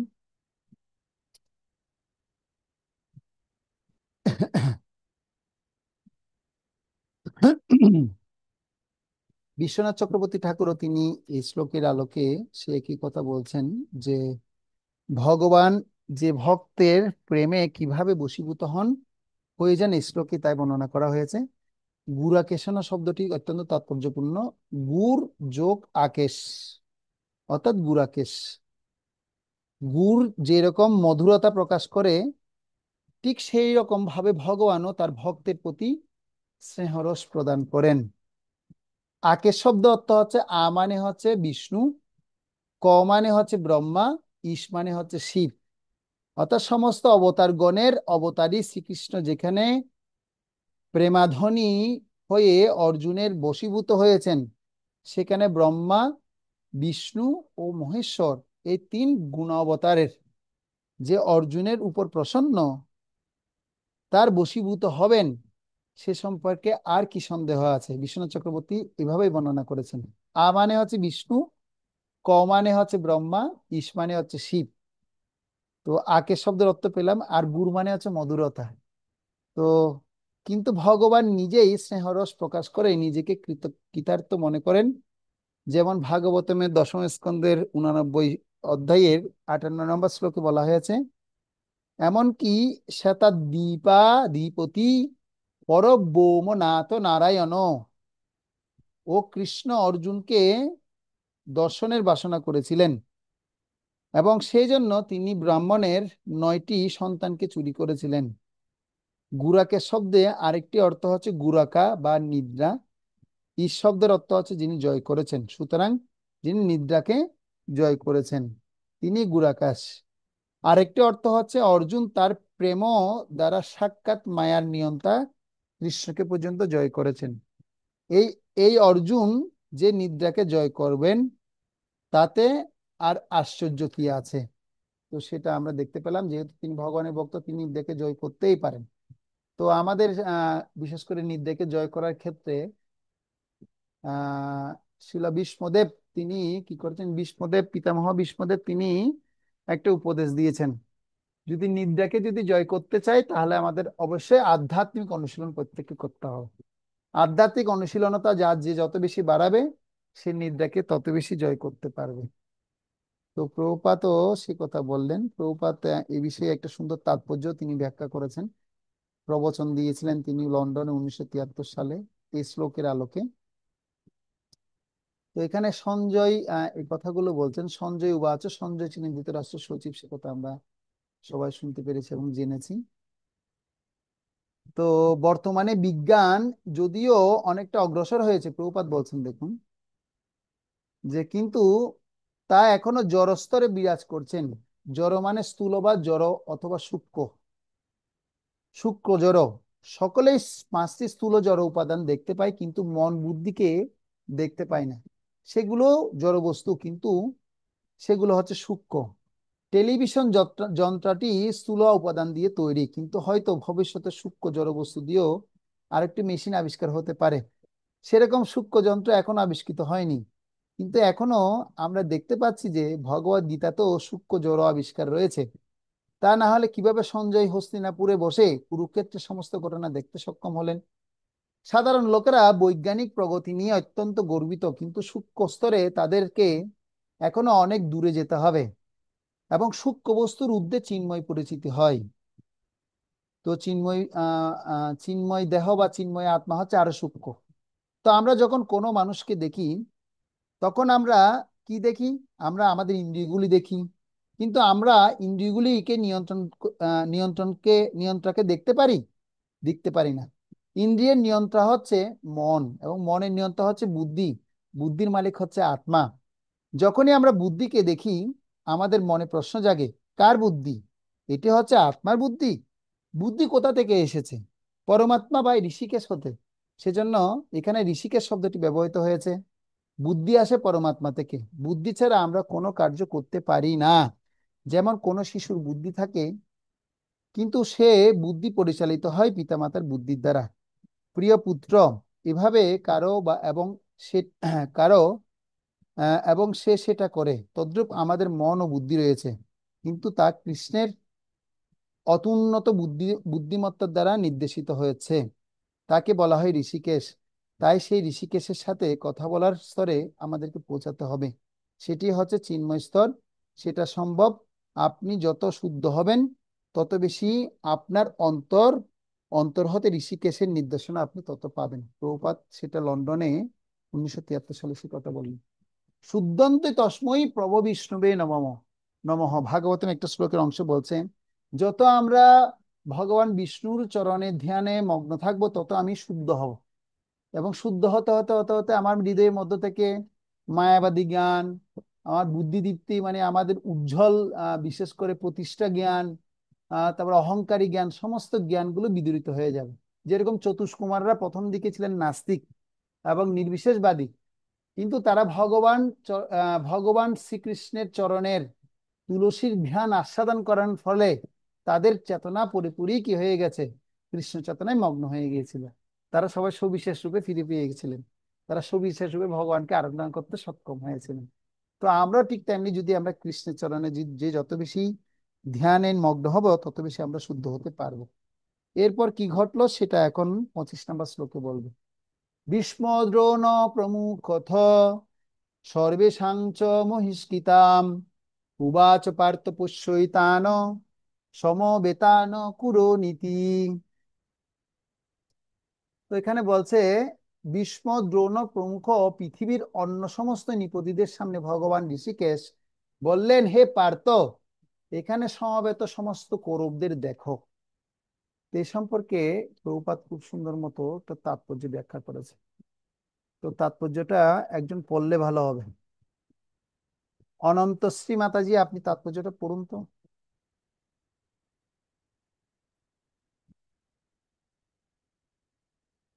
সাউন্ড অন করে বলুন। হরে কৃষ্ণ প্রভু, প্রণাম। প্রণাম, পড়ুন। তাৎপর্য: সর্বজীবের পরমাত্মা শ্রীকৃষ্ণ জানতেন অর্জুনের মনে কি হচ্ছিল। এই প্রসঙ্গে তাকে ঋষিকেশ বলার মধ্য দিয়ে বোঝানো হচ্ছে তিনি সবই জানতেন, তিনি সর্বজ্ঞ। এখানে অর্জুনকে পার্থ অর্থাৎ পৃথা বা কুন্তির পুত্র বলে অভিহিত করাটাও খুবই তাৎপর্যপূর্ণ। বন্ধু হিসাবে তিনি অর্জুনকে জানাতে চেয়েছিলেন যে যেহেতু অর্জুন হচ্ছেন তার পিতা বসুদেবের ভগ্নী পৃথার পুত্র, তাই এখানে তার রথের সারথি হতে সম্মত হয়েছেন। এখন শ্রীকৃষ্ণ যখন বললেন, দেখো পার্থ, সমবেত ধাতরাষ্ট্রগণ, তখন তার কি অর্থ করেছিলেন? সেই জন্যই কি অর্জুন সেখানে থমকে দাঁড়িয়ে পড়ে, যুদ্ধ করতে অসম্মত হননি? পিতামহ ভীষ্ম, পিতৃতুল্য আচার্য দ্রোণ, এদের দেখে কি অর্জুনের হৃদয় আর্দ্র হয়ে ওঠেনি? কিন্তু শ্রীকৃষ্ণ তার পিতৃসত্তা পিতৃশস্যা কুন্তী দেবীর পুত্র অর্জুনের কাছ থেকে এমন আচরণ কখনোই আশা করেননি।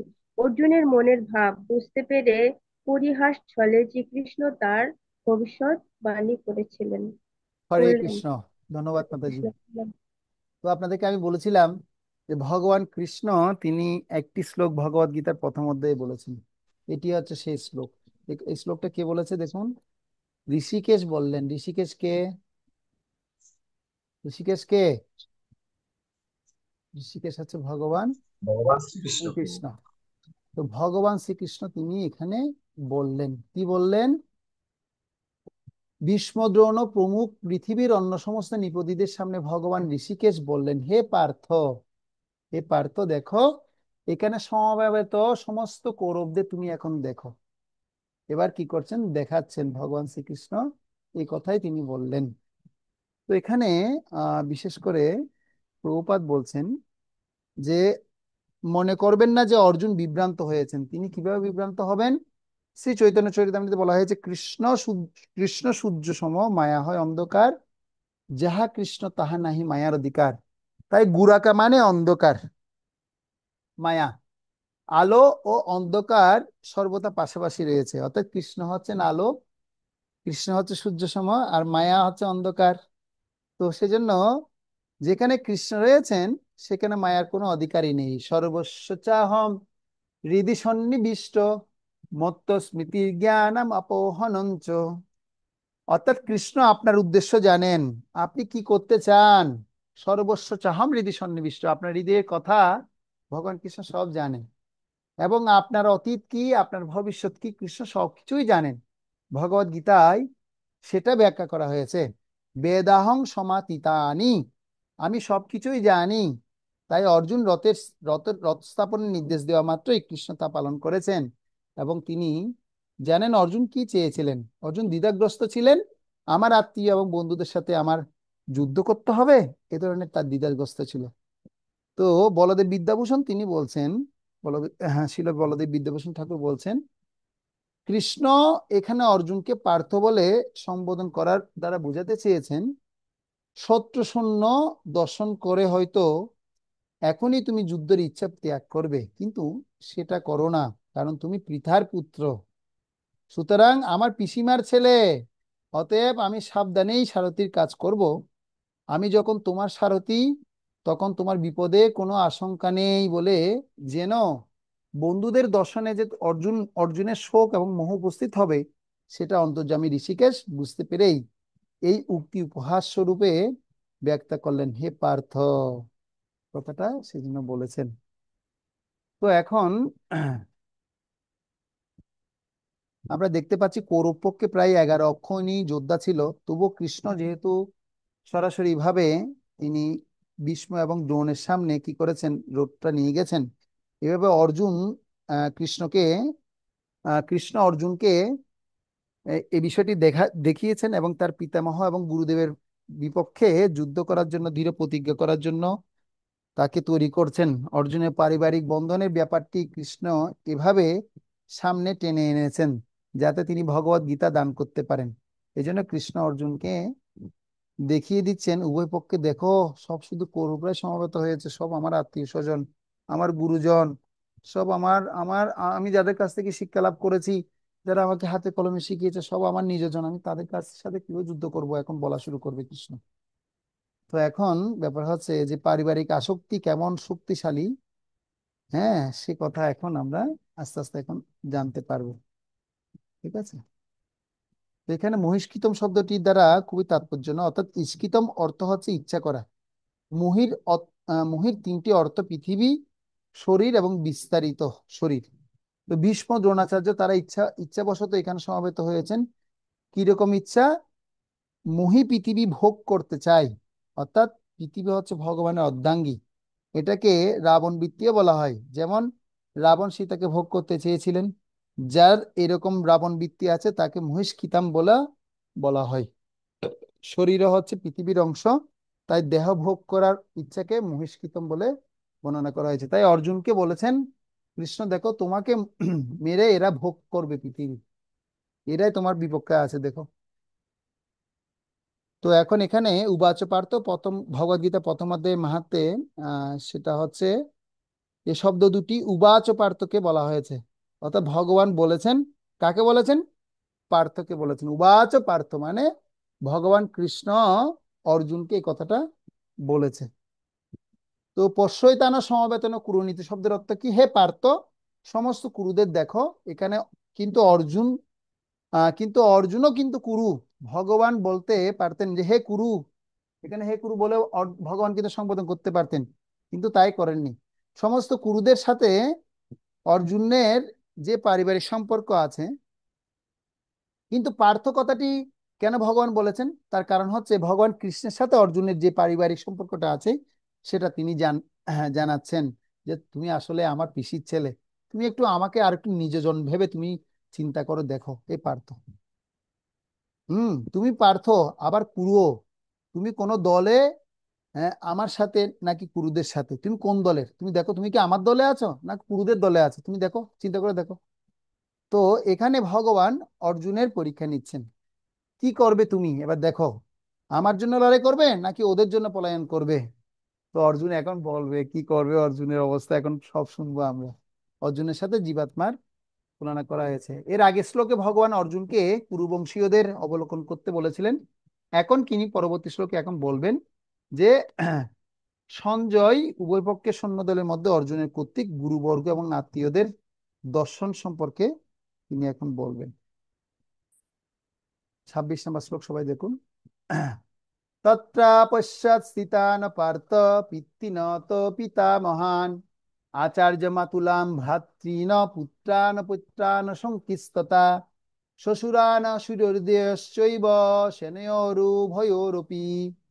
অর্থাৎ তখন অর্জুন উভয় পক্ষের সেনাদলের মধ্যে পিতৃব্য, পিতামহ, আচার্য, মাতুল, ভ্রাতা, পুত্র, পৌত্র, শ্বশুর, মিত্র এবং শুভাকাঙ্ক্ষীদের উপস্থিত দেখতে পেলেন। ওই তাৎপর্য কি বলছে আমরা একটু শুনি। তাৎপর্যটা একজন পড়লে ভালো হবে। শ্রেষ্ঠা গোপী দেবী দাসী মাতাজি পড়ুন তো।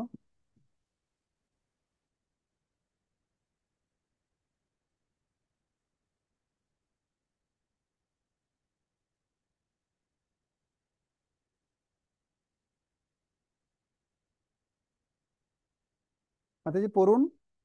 হ্যাঁ,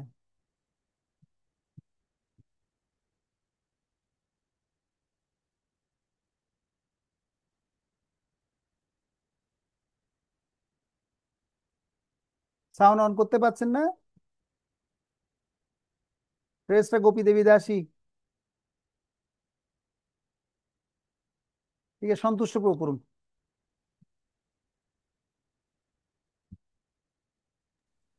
হরে কৃষ্ণ। ধন্যবাদ, প্রণব প্রভু। পড়ুন প্রভু। তাৎপর্য: যুদ্ধক্ষেত্রে অর্জুন সমস্ত আত্মীয় স্বজনকে দেখতে পেলেন। তিনি ভূরিশ্রবা আদি পিতৃ পিতৃবন্ধুদের দেখলেন। ভীষ্মদেব, সোমদত্ত আদি পিতামহদের দেখলেন। দ্রোণাচার্য, কৃপাচার্য আদি শিক্ষাগুরুদের দেখলেন। শল্য, শকুনি আদি মাতুলদের দেখলেন। দুর্যোধন আদি ভাইদের দেখলেন। পুত্রতুল্য লক্ষ্মণকে দেখলেন। অশ্বত্থামার মতো বন্ধুকে দেখলেন। কৃতবরম কৃতবর্মার মতো শুভাকাঙ্ক্ষীগণকে দেখলেন। এইভাবে শত্রুপক্ষের সৈন্যদের মধ্যে তিনি কেবল আত্মীয় স্বজন ও বন্ধু বান্ধবদেরই দেখলেন। তো প্রভুপাত এই সংক্ষিপ্ত তাৎপর্য দিল, কাদের কাদের তিনি দেখতে পেলেন। 27 নম্বর শ্লোক আমরা দেখব। তান সমীক্ষ শকুন্তেয় সর্বান বন্ধু অবস্থিতান কৃপয়া পরয়াবিষ্ট বিষীদন্নিদমব্রবীত। যখন কুন্তিপুত্র অর্জুন সকল রকমের বন্ধু আত্মীয় স্বজনদের যুদ্ধক্ষেত্রে অবস্থিত দেখলেন, তখন তিনি অত্যন্ত কৃপয়াবিষ্ট এবং বিষণ্ণ হয়ে বললেন। এবার অর্জুনের পরিস্থিতি আমরা এখন দেখব। এবার অর্জুন যুদ্ধ না করার পিছনে তিনি এবার যুক্তি খাড়া করবেন। 28 নম্বর শ্লোক এবার আমরা দেখব। যে আমরা এই 21 থেকে 23 নম্বর শ্লোকের তাৎপর্য আমরা দেখতে পেলাম, যে অচ্যুত শব্দের অর্থ শুনতে পেলাম। ভক্তদের প্রতি কৃত করার থেকে ভগবান কখনো চ্যুত হন না, সেটা আমরা বুঝতে পারলাম। তো এখন এখন বিশেষ করে ভক্ত এবং ভগবানের মধ্যে সম্পর্কের কথা আমরা এতক্ষণ ধরে জানতে পারলাম। এখন অর্জুনের মোহর কথা আমরা এখন জানবো। এখন তিনি কিভাবে মোহিত হয়ে যাবেন সেটা দেখবো। এই এতক্ষণ এই আলোচনাগুলো আমরা করলাম। অর্জুন কেন রথটি উভয় সেনাদলের মাঝখানে নিয়ে যাওয়ার অনুরোধ করেছেন সেটা আমরা বুঝতে পারলাম। হম, গুরাকেশ শব্দের অর্থ শুনলাম, ঋষিকেশ শব্দের অর্থ শুনলাম। তো এবার অর্জুনের পরিস্থিতি আমরা দেখব। 28 নম্বর শ্লোকে দেখুন। নিজ সমস্ত আত্মীয় স্বজন দেখে অর্জুন কি করলেন তা 1 নম্বর দেখুন। অর্জুন উবাচ দৃষ্টাম স্বজনম সজ্জনম কৃষ্ণ যুজুৎসুং সমুপস্থিতম সিদন্তি মম গাত্রাণি মুকম চ পরিশুষ্যতি। অর্জুন বললেন, হে প্রিয়বর কৃষ্ণ, আমার সমস্ত বন্ধু বান্ধব আত্মীয় স্বজনদের এমন ভাবে যুদ্ধ অভিলাষী হয়ে আমার সামনে অবস্থান করতে দেখে আমার অঙ্গ প্রত্যঙ্গ বশ হয়ে যাচ্ছে প্রভু। মুখ শুষ্ক হয়ে উঠেছে, কিভাবে তাদের সাথে যুদ্ধ করব। তো তাৎপর্য প্রভুপাদ খুব সুন্দর মতো এখানে ব্যাখ্যা করে বলছেন। দেবী মাতাজি আপনি কি আছেন? দেখে তাৎপর্যটা পড়ুন তো।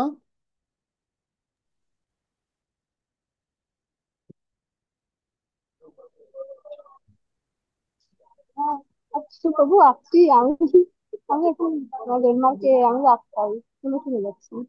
আচ্ছা, তাহলে আপনি বাদ দিন, আরেকজন পড়তে হবে। অনন্ত বিশ্বরূপ প্রভু আপনি পড়ুন তো, এটা হচ্ছে হরে তাৎপর্যখানা কৃষ্ণ। পড়ুন। হ্যাঁ, যিনি প্রকৃত ভগবত ভক্ত তার মধ্যে সদ্গুণগুলি বর্তমান থাকে, যা সাধারণত দেবতা ও দৈবী ভাবাপন্ন মানুষের মধ্যে কেবল দেখা যায়। পক্ষান্তরে যারা অভক্ত, ভগবত বিমুখ, তারা জাগতিক শিক্ষা সংস্কৃতির মাপকাঠিতে যতই উন্নত বলে পতিত হোক, তাদের মধ্যে এই সমস্ত দৈব গুণাবলীর প্রকাশ একেবারেই দেখা যায় না। সেই কারণেই যে সমস্ত হীন মনোভাবাপন্ন আত্মীয় স্বজন ও বন্ধু বান্ধবেরা অর্জুনকে সব রকম দুঃখ কষ্টের মধ্যে ঠেলে দিতে কুণ্ঠাবোধ করেনি, যারা তাকে তার ন্যায্য অধিকার থেকে বঞ্চিত করবার জন্য এই যুদ্ধের আয়োজন করেছিল, এই যুদ্ধক্ষেত্রে তাদেরই দেখে অর্জুনের অন্তরাত্মা কেঁদে উঠেছিল। তার সপক্ষের সৈন্যদের প্রতি অর্জুনের সহানুভূতি ছিল অতি গভীর, কিন্তু যুদ্ধের পূর্ব মুহূর্তে এমনকি শত্রুপক্ষের সৈন্যদের দেখে এবং তাদের আসন্ন মৃত্যুর কথা ভেবে অর্জুন শোকাতুর হয়ে পড়েছিলেন। সেই গভীর শোকে তার শরীর কাঁপছিল, মুখ শুকিয়ে গিয়েছিল। কুরুপক্ষের এই যুদ্ধ লালসা তাকে আশ্চর্যজনিত করেছিল। বাস্তবিক পক্ষে সমস্ত শ্রেণীর লোকেরা এবং অর্জুনের রক্তের সঙ্গে সম্পর্কিত সমস্ত আত্মীয় স্বজনেরা তার সঙ্গে যুদ্ধ করতে এসেছিল। তিনি বুঝতে পারছিলেন না তার সমস্ত আত্মীয় স্বজনেরা কেন তার সঙ্গে যুদ্ধ করতে সমবেত হয়েছে। তাদের এই নিষ্ঠুর মনোভাব অর্জুনের মতো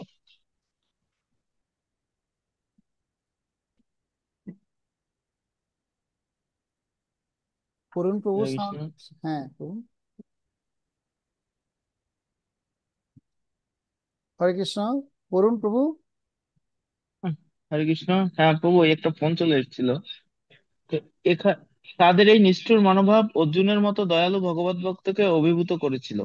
এখানে যদিও এই কথার উল্লেখ করা হয়নি, তবু আমাদের অনুমান করতে অসুবিধা হয় না যে অর্জুনের শরীর কেবল শুষ্ক ও কম্পিতই হয়নি, সেই সঙ্গে অনুকম্পা ও সহানুভূতিতে তার চোখ দিয়ে অঝোর ধারায় জলও পড়েছিল। অর্জুন এই ধরনের আচরণ তার দুর্বলতার প্রকাশ নয়, এ হচ্ছে তার হৃদয়ের কোমলতার প্রকাশ। ভগবানের ভক্ত করুণার সিন্ধু, অপরের দুঃখে তার অন্তর কাঁদে। তাই শুদ্ধ ভগবত ভক্ত অর্জুন বিশ্রেষ্ঠ হলেও তার অন্তরের কোমলতার পরিচয় আমরা এখানে পাই।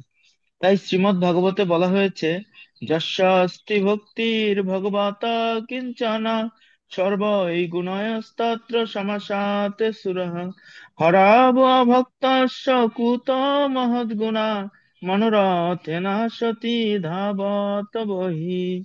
অর্থাৎ ভগবানের প্রতি যার অবিচলিত ভক্তি আছে, তিনি দেবতাদের সব কয়টি মহৎ গুণের দ্বারা ভূষিত। কিন্তু যে ভগবত ভক্ত নয়, তার যা কিছু গুণ সবই জাগতিক এবং সেগুলির কোনোই মূল্য নেই, কারণ সে মনোধর্মের দ্বারা পরিচালিত হয় এবং সে অবধারিত ভাবেই চোখ ধাঁধানো জাগতিক শক্তির দ্বারা আকর্ষিত হয়ে পড়ে। ভাগবতমের পঞ্চম স্কন্ধের 18 অধ্যায় 12 নম্বর শ্লোক। হরিবল। ধন্যবাদ প্রভু, খুব সুন্দর তাৎপর্য প্রপাত ব্যাখ্যা করলেন যে আসলে অর্জুন কেন এরকম চিন্তা করছেন। কারণ তিনি হচ্ছেন ভক্ত। তিনি হচ্ছেন কি? ভক্ত। আমার সমস্ত বন্ধু বান্ধব আত্মীয় স্বজনদের এমন যুদ্ধ অভিলাষী হয়ে আমার সামনে অবস্থান করতে দেখে আমার অঙ্গ প্রত্যঙ্গ বশ হচ্ছে, মুখ শুষ্ক হয়ে গেছে, মুখ শুষ্ক হয়ে গেছে। এগুলো কার লক্ষণ? এগুলো হচ্ছে ভগবত ভক্তির লক্ষণ। ভক্ত, ভগবানের ভক্ত, করুণার সিন্ধু, অপরের দুঃখে তার অন্তর কাঁদে। তাই শুদ্ধ ভগবত ভক্ত অর্জুন বিশিষ্ট হলো তার অন্তরে কোমলতার পরিচয় আমরা এখানে দেখতে পাই। তাই তিনি সে কথাই বলছেন।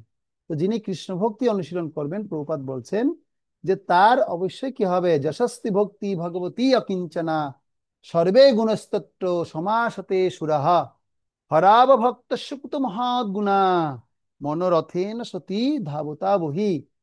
ভগবানের প্রতি যার অবিচলিত ভক্তি আছে, তিনি দেবতাদের সব কোটি মহৎ গুণের দ্বারা বিভূষিত। কিন্তু যে ভগবত ভক্ত নয়, তার যা কিছু গুণ সবই জাগতিক, সেগুলির কোনো মূল্যই নেই। কারণ সে মনোধর্মের দ্বারা বিচলিত হয়, পরিচালিত হয়, মনোধর্মের দ্বারা পরিচালিত হয় এবং সে অবধারিতভাবে চোখ ধাঁধানো জাগতিক শক্তির দ্বারা আকর্ষিত হয়ে পড়ে। তার মানে এখানে আমরা মূল এই শ্লোকে কয়েকটা গুরুত্বপূর্ণ শ্লোক পাচ্ছি, শব্দ পাচ্ছি। তো প্রথম শব্দ হচ্ছে কৃষ্ণ। অর্জুন কৃষ্ণ বলে সম্বোধন করলেন, ম্যাম দিষ্টে মম স্বজনম কৃষ্ণ। তো কেন কৃষ্ণ শব্দটা তিনি করলেন? কারণ অর্জুনের সবচেয়ে প্রিয় শব্দ হচ্ছে কৃষ্ণ। তো আমরা যারা কৃষ্ণ ভক্তি অনুশীলন করছি, যারা ভগবত ভক্তি অনুশীলন করছি, আমাদেরও প্রিয় শব্দ হচ্ছে কৃষ্ণ। কৃষ্ণ কৃষ্ণ কৃষ্ণ কৃষ্ণ কৃষ্ণ কৃষ্ণ কৃষ্ণ হে কৃষ্ণ কৃষ্ণ কৃষ্ণ কৃষ্ণ কৃষ্ণ কৃষ্ণ কৃষ্ণ হে কৃষ্ণ কৃষ্ণ কৃষ্ণ কৃষ্ণ কৃষ্ণ কৃষ্ণ পাহি মাম কৃষ্ণ কৃষ্ণ কৃষ্ণ কৃষ্ণ কৃষ্ণ কৃষ্ণ রক্ষ মাম। এভাবে আমরা দেখতে পাই শিল প্রভুপাদ তিনি শ্রীকৃষ্ণ গ্রন্থের মধ্যে, আপনারা যদি পড়েন, প্রথম পৃষ্ঠায় তিনি লিখেছেন কৃষ্ণের এই কথাটা, রাম রাঘব রাম রাঘব রাম রাঘব রক্ষামাম রাম রাঘব রাম রাঘব রাম রাঘব পাহি মাম। কৃষ্ণ কৃষ্ণ কথাটা এভাবে বলে তিনি শুরু করেছেন। তো আমাদেরও কৃষ্ণ শব্দটা অত্যন্ত প্রিয়। তো প্রভুপাদ তিনিও বলছেন যে অর্জুনেরও প্রিয় শব্দ হচ্ছে কৃষ্ণ। তো অর্জুন ছিলেন, যেহেতু তিনি সব সময়ে সর্বসেরা এবং সব সময়ের সমস্ত মুহূর্তের অতীতবতম ভবিষ্যতেরও সর্বশ্রেষ্ঠ যোদ্ধা ছিলেন অর্জুন। তিনি শিবের সাথে যুদ্ধ করে পাশুপত অস্ত্র লাভ করেছিলেন। তিনি দেবলোকে গিয়ে তিনি ডিগ্রি লাভ করে নিয়ে এসেছিলেন এবং শ্রেষ্ঠ দেবতাদের নিকট থেকে অস্ত্র শিক্ষা লাভ করেছিলেন। এবং সমস্ত দেবতারা একত্রিত হয়ে তাকে নিতা নিবাত কবচ ও আহ, কালকীয় অসুরদের পরাজিত করার জন্য অপরাজিত করতে পারেনি। অর্জুন একাই যুদ্ধ করে তাদের ধ্বংস করেছিলেন। সমস্ত দিব্য অস্ত্র জ্ঞান ছিল তার নখদর্পণে। এসব যোগ্যতা থাকার পরে অর্জুন কুরুক্ষেত্রের রণাঙ্গনে যুদ্ধ করার জন্য এসে এরকম আত্মীয় স্বজনদের দেখে কেন তিনি কান্না করছেন? তিনি কেন মোহিত হয়ে গেলেন, আবিষ্ট হয়ে গেলেন, কেন মোহিত হয়ে গেলেন? তিনি বললেন যুদ্ধ করতে তিনি চাইছেন না। তিনি বুঝতে পারছিলেন না যে আত্মীয়রা কেবল রক্তের সম্পর্ক হয়। হ্যাঁ, রক্তের সম্পর্ক তিনি বুঝতে পারছিলেন না যে আত্মীয়তা আত্মীয়তা কেবল রক্তের সম্পর্কে হয় না। প্রকৃতপক্ষে বিশ্বের সমস্ত জীব হচ্ছে আমাদের আত্মীয়, কারণ আমরা সকলে হচ্ছি পরমেশ্বর ভগবানের সন্তান। তো অর্জুনের কৃষ্ণ নামটি অত্যন্ত প্রিয় ছিল, কারণ হচ্ছে কি, গীতায় আমরা দেখতে পাই আহ, কৃষ্ণ শব্দটা অর্জুন অনেকবার সম্বোধন করেছেন। তো বলা হচ্ছে, একটা হিসেব করে দেখা গেছে 9 বারের মতো উল্লেখ করা হয়েছে। ভগবান শ্রীকৃষ্ণকে উল্লেখ করতে অন্য কোনো সম্বোধন এতবার ব্যবহৃত করা হয়নি। তেমনি ভগবানেরও পার্থ নামটি অত্যন্ত প্রিয়, সেজন্য তিনি সবসময় পার্থায় প্রতিবোদিতাং ভগবতা নারায়ণাং স্বয়ং, তিনিও সবসময় কি করতেন? পার্থ কথা সবসময় সম্বোধন করতেন। তো ভগবানের প্রিয় হচ্ছে পার্থ, আর অর্জুনের প্রিয় ভক্তের প্রিয় হচ্ছে কৃষ্ণ। তাই তারা নিজেদের মধ্যে কথোপকথনের সময় কৃষ্ণ পার্থ নামগুলি ব্যবহার করতেন। এই কথাগুলো লোকপ্রসিদ্ধ ছিল। সেজন্যই সঞ্জয় গীতার শেষে কৃষ্ণ এবং পার্থ নামের উল্লেখ করেছেন। যত্র যোগেশ্বর পার্থ যত্র পার্থ ধনুর্ধর, যত্র যোগেশ্বর কৃষ্ণ যত্র পাত্র ধনুর্ধর, 78 নম্বর শ্লোক আমরা দেখতে পাই। সেজন্য যুদ্ধের ভবিষ্যৎ পরিণামের কথা ভেবে অর্জুন অতিরিক্ত চিন্তান্বিত হয়ে পড়েছেন। সেজন্য এই চিন্তার তাকে কুরে কুরে খাচ্ছিল। তো একবার দেখবেন, আপনারা একটা সুন্দর কথা আছে, যদি আপনি চিন্তিত হন তাহলে আপনাকে কেমন ভাবে এই জগতে সার্ভাইভ করতে হবে। মানুষ যদি মরে যায় তাহলে চিতার মধ্যে একবার পোড়ায়। মানুষ যদি মারা যায় চিতায় কয়বার পোড়ায়? একবারই পোড়ায়। কিন্তু মানুষের যদি চিন্তা যদি থাকে তাহলে তাকে বারবার পোড়ায়। কি করে? চিন্তা মানুষকে বারবার পোড়ায়। সেজন্য একটা শ্লোক আছে, চিন্তা চিতা সমারিত্বা বিন্দু মাত্রম বিশেষতঃ সজীবম দহতে চিন্তা নির্জীবম দহতে চিতা।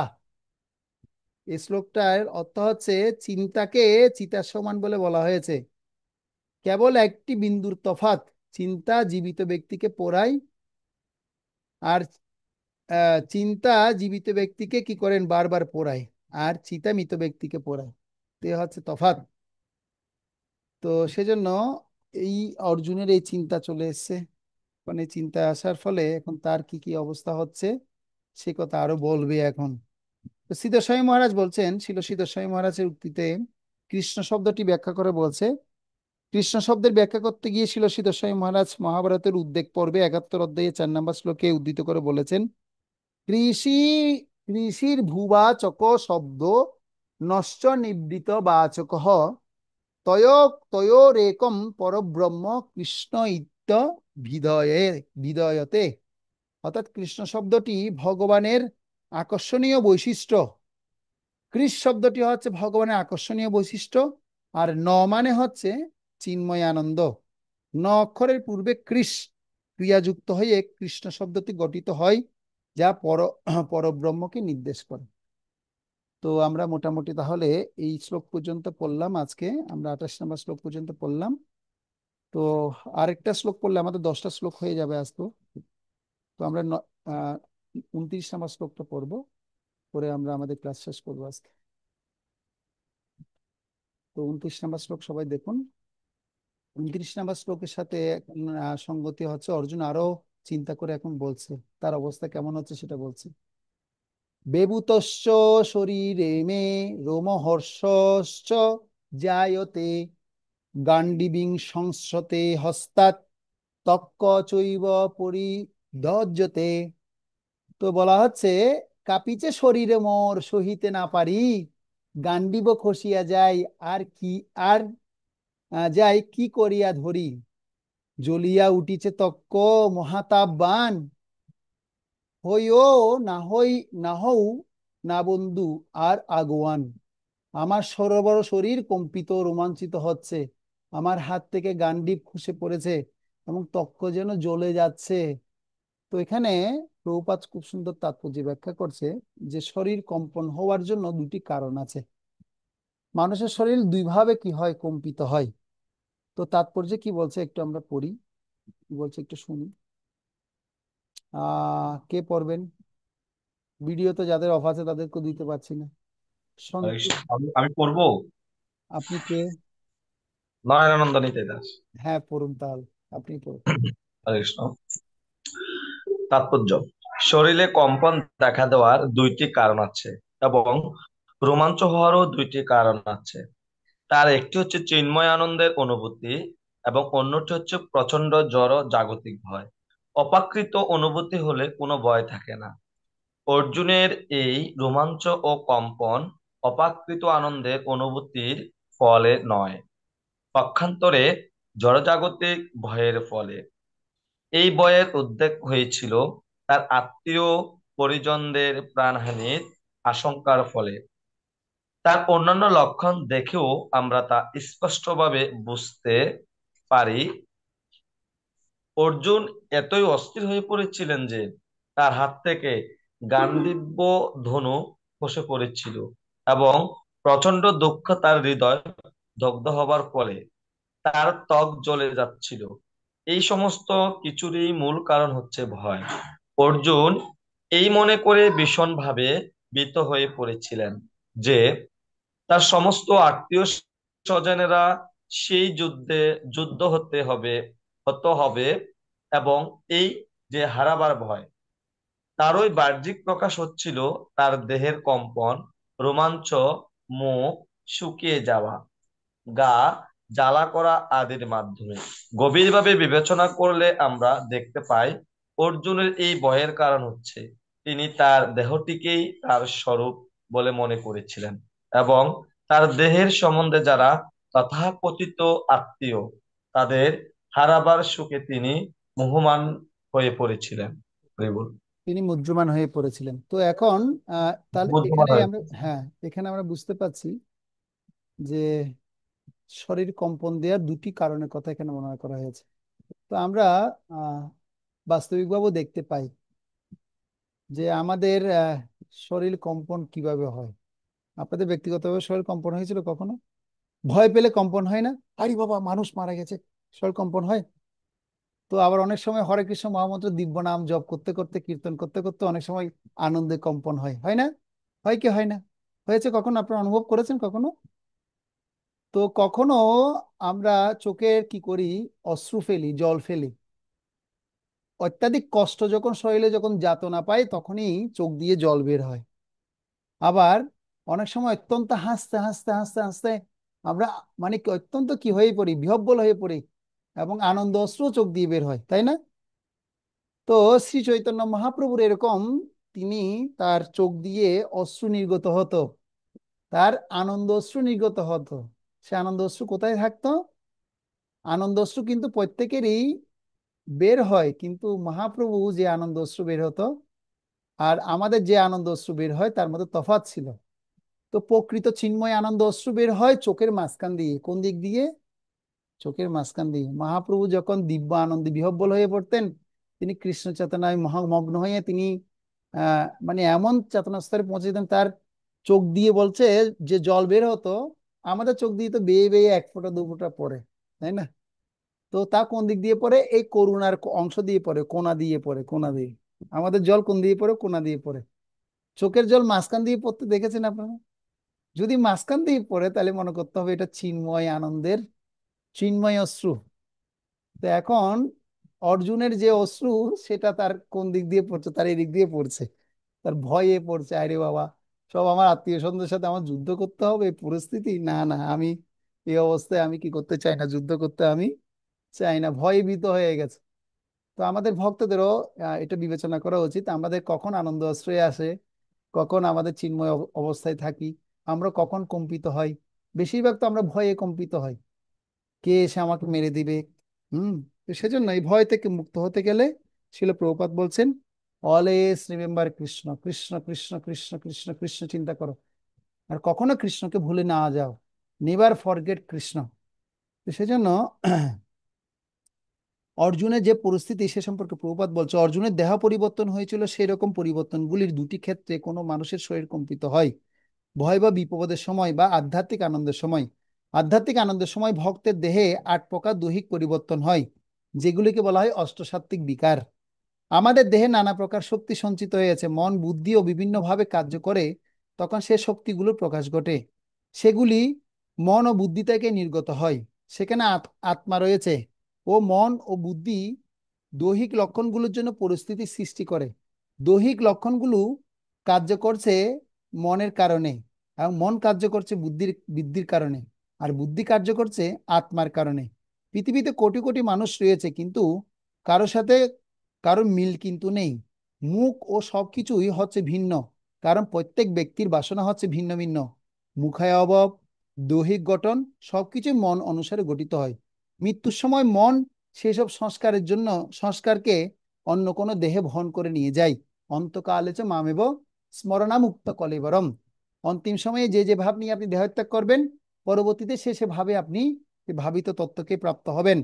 আপনি যদি হরে কৃষ্ণ মহামন্ত্র, হরে কৃষ্ণ কৃষ্ণ কৃষ্ণ হরে হরে, হরে রাম রাম রাম হরে হরে মহামন্ত্র যদি জপ করেন, সর্বদাই জপের দ্বারা মনকে প্রশিক্ষণ প্রদান করেন, তাহলে মৃত্যুর সময় আপনার কৃষ্ণ নামে মুখ দিয়ে আসবে।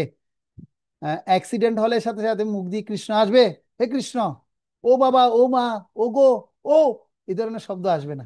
কি শব্দ আসবে? কৃষ্ণ কৃষ্ণ কৃষ্ণ, হে গোবিন্দ। তো আমার অনেক সময় মানে কি মানে কি মনে হয়, যখন কোনো জায়গায় যাচ্ছি, যেমন আজকে আজকে না কালকে কোথায় যাচ্ছিলাম, মেডিকেলে যাচ্ছিলাম, হঠাৎ করে সিএনজি ড্রাইভার ব্রেক কষলো, আমি ব্রেক কষার সাথে সাথে হয়ে গোবিন্দ বলে মুখ দিয়ে উচ্চারণ চলে এসেছে, হে গোবিন্দ। তো এইভাবে এমন ভাবে জীবনকে অভ্যাস করে নিতে হবে, কৃষ্ণ গোবিন্দ মুকুন্দ এই শব্দগুলো যেন মুখ দিয়ে সবসময় যেন উচ্চারিত হয়। তো অর্জুনের প্রিয় ছিল শব্দ কৃষ্ণ, সেজন্য তিনি সবসময় কৃষ্ণ কৃষ্ণ বলতেন। তো সর্বদা জপ করার দ্বারা মনকে প্রশিক্ষণ প্রদান করা দরকার, তাহলে এই মৃত্যুর সময় কৃষ্ণকে স্মরণ করা সম্ভব হবে, আপনার জীবন সফল হবে। তেক্তা দেহম পুনর্জন্ম নৈতি মামেতি সোহর্জুনম। আপনি তৎক্ষণাৎ কৃষ্ণকে স্থানান্তরিত হবেন, সেটাই হচ্ছে প্রশিক্ষণ। বাংলায় প্রবাদ আছে, সাধন করো ভজন করো, মরতে জানলে হয়। আপনি হয়তো একজন মহান ভক্ত হতে পারেন, কিন্তু সেটার পরীক্ষা হবে মৃত্যুর সময় আপনি কৃষ্ণকে কিভাবে স্মরণ করতে পারছেন নাকি পারছেন না এর মাধ্যমে। তো যেটা স্বাভাবিক, যদি একটা টিয়া পাখিকে স্বাভাবিক অবস্থায় যদি হরে কৃষ্ণ যদি শেখানো হয়, তাহলে সে কি করবে? সে হরে কৃষ্ণ বলবে। কিন্তু তাকে যদি বিপদ অবস্থায় যদি তাকে যদি কি করা হয়, যদি তাকে যদি আঘাত করা হয়, তাহলে সে মুখ দিয়ে হরে কৃষ্ণ বলবে? হরে কৃষ্ণ বলবে? বলবে না। সে কি বলবে? ট্যা ট্যা ট্যা ট্যা ট্যা, সেভাবে উচ্চারণ সে করবে, করবে না? তো আমাদের পরিস্থিতি ওই রকম যেন না হয়। বিপদ যদি আসে তাহলে যেন আমরা মুখ দিয়ে যেন ওই ধরনের শব্দ যেন না করি। আমরা পরিস্থিতি এমন ভাবে তৈরি করব যেন আমরা সবসময় মুখ দিয়ে কৃষ্ণ নাম যেন আমরা বের করতে পারি। তাই আমরা যদি সেরকম টিয়া পাখির মতো কৃত্রিমভাবে ভক্তি করি, তাহলে সেটি আমাদেরকে সহায়তা করতে পারবে না। শিল প্রভুপাদ সেটা অনুরোধ করে বলছেন, লন্ডনের 1973 সালে প্রবচনে সে কথা তিনি বলছেন। তো সেজন্য আমাদের মানসিক চাপ কমাতে আমাদের কি করতে হবে? বর্তমানে থাকার জন্য চেষ্টা করতে হবে। বর্তমানে আপনি যেটা চিন্তা করছেন সেটাই ভবিষ্যৎ পরিণত হবে। অতীতের কথা ভুলে যেতে হবে। ভবিষ্যতে যেটা আসবে সেটা মিসও যেতে পারে। সেজন্য ফার্স্ট ইজ লাস্ট। যা অতীত হয়েছে সেটা গত হয়ে গেছে। Future is mystery. ভবিষ্যতে কি হতে পারে? যা প্ল্যান পরিকল্পনা করছে সেগুলো মিসও যেতে পারে, মিসিংও হতে পারে। But present is gift. বর্তমান যেটা দিবে সেটা হচ্ছে আমার উপহার। সেটা বর্তমানে থাকবো, কৃষ্ণ নামৃতে যতটুকু থাকতে পারবো ততটুকু আমরা আমাদের জন্য জীবনকে মঙ্গলময় হয়ে গড়ে তুলতে পারবো। সেজন্য অতীতের জন্য শোচনা করাটা হচ্ছে ভুল। অতীতের জন্য শোচনা করবেন না। আমি কি হারিয়ে ফেলেছিলাম আগে জানেন? আমরা এরকম কোটিপতি ছিলাম জানেন? আগে আপনি জানেন আমার এরকম আগে 10খানা শাড়ি ছিল জানেন? আগে আগে আমার মা আমাকে কত 7 ভরি স্বর্ণ দিয়ে বিবাহ দিয়েছিল জানেন? এখন তোমার ঘরে এসে তো 1 ভরি স্বর্ণ আমার নেই। সেজন্য অতীতের জন্য কি করা যাবে না? শোচনা করা যাবে না, অনুশোচনা করা যাবে না। বর্তমান নিয়ে থাকাটা উচিত। তারপর বলা হচ্ছে ভবিষ্যতের দিবা স্বপ্নে আমাদের কখনো নিমজ্জিত হওয়া উচিত নয়। Future is mystery. তারপর জাগতিক জীবন একটি খেলা, কোনো কিছু প্রকৃতপক্ষে গুরুত্বপূর্ণ নয়। আর 5 নম্বর হচ্ছে জীবন একটি রেলগাড়ির মতো, রেলের ভ্রমণের মতো। আপনি যখন এক স্থান থেকে অন্য স্থানে রেল ভ্রমণে যান তখন আপনি কি দেখতে পান?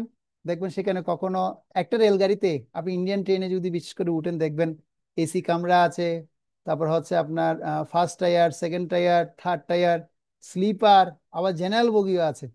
তো এখন আপনার অবস্থা হচ্ছে আপনি যে গৃহে জন্মগ্রহণ করুন না কেন, হয়তো কোটিপতি গৃহে জন্মগ্রহণ করেছেন, বা মধ্যবিত্ত পরিবারে জন্মগ্রহণ করেছেন, বা আপনি একদম নিম্নবিত্ত পরিবারে জন্মগ্রহণ করেছেন, বা দিনে আনে দিনে খাই এই ধরনের পরিবারে আপনি জন্মগ্রহণ করেন, যে পরিবারে থাকুন না কেন, আপনার রিমেনিংটা কি সেটা দেখতে হবে।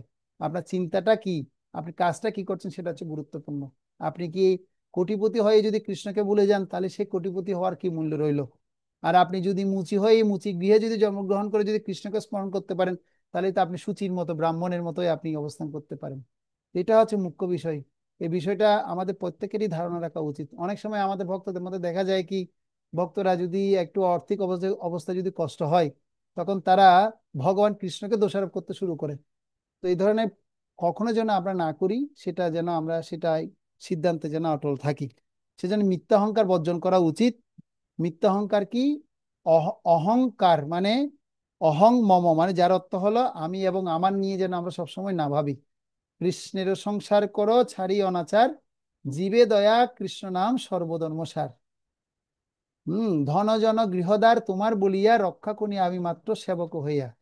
বন্ধু দ্বারা সুতা সুত তব দেহ, তব দাসীর দাস, সে তো সম্বন্ধ সবে আমার প্রয়াস। এ ধরনের মনোভাব যখন করতে পারবো, তখন এই সমস্ত ভয় থেকে মুক্ত হতে পারবো। এখন অর্জুন কিন্তু সেরকম করতে পারেনি, যিনি আমার আত্মীয়, আমার গুরুদেব, আমার সব, আমার আমার চিন্তা করতে করতে সে এখন ফেঁসে গেছে বেচারা। সে এখন চিন্তিত হয়ে পড়েছে, এখন সে কিভাবে এখন যুদ্ধ করবে, এখন কৃষ্ণের কাছে সেটা জানাচ্ছে। সেজন্য অন্যদেরকে মুগ্ধ করার জন্য নিজে চাপ গ্রহণ করবেন না। আপনি এমন কিছু পরিকল্পনা করবেন না যে আমি অন্যদেরকে দেখাতে চাই আই এম গ্রেটেস্ট। এরকম দেখালে আপনি লেটেস্ট হয়ে যাবেন। সেজন্য আমরা এখন বর্তমান সময়ে দেখতে পাই বেশিরভাগ মানুষ ফেসবুক ইউটিউবার, বেশি বেশি মোর মোর ইউটিউবার, মোর মোর ফেসবুকে দেখাচ্ছে, এই দেখুন আমি এখন এই প্রোগ্রামে গেলাম, অনেক ভক্ত সমাগম হলো, এই আইটেম রান্না হলো, এই দেখুন ও দেখুন। এ করতে করতে আমরা আমাদের জীবনকে একটা দুর্বিষহ করে ফেলছি। তো এই জন্য এত কঠিন অবস্থান গ্রহণ না করে সরল জীবন, উচ্চ চিন্তা করার কথা ছিল প্রভুপাদ বলছে। Simple living, high thinking. যত আমরা সিম্পল থাকবো তত উচ্চ চিন্তা করতে পারবো। হরে কৃষ্ণ কৃষ্ণ কৃষ্ণ হরে হরে, হরে রাম রাম রাম হরে হরে। জয় শিল প্রপাত কি জয়। কারো কোনো প্রশ্ন বা মন্তব্য থাকলে এই 10টা শ্লোকের উপর আমরা করতে পারি।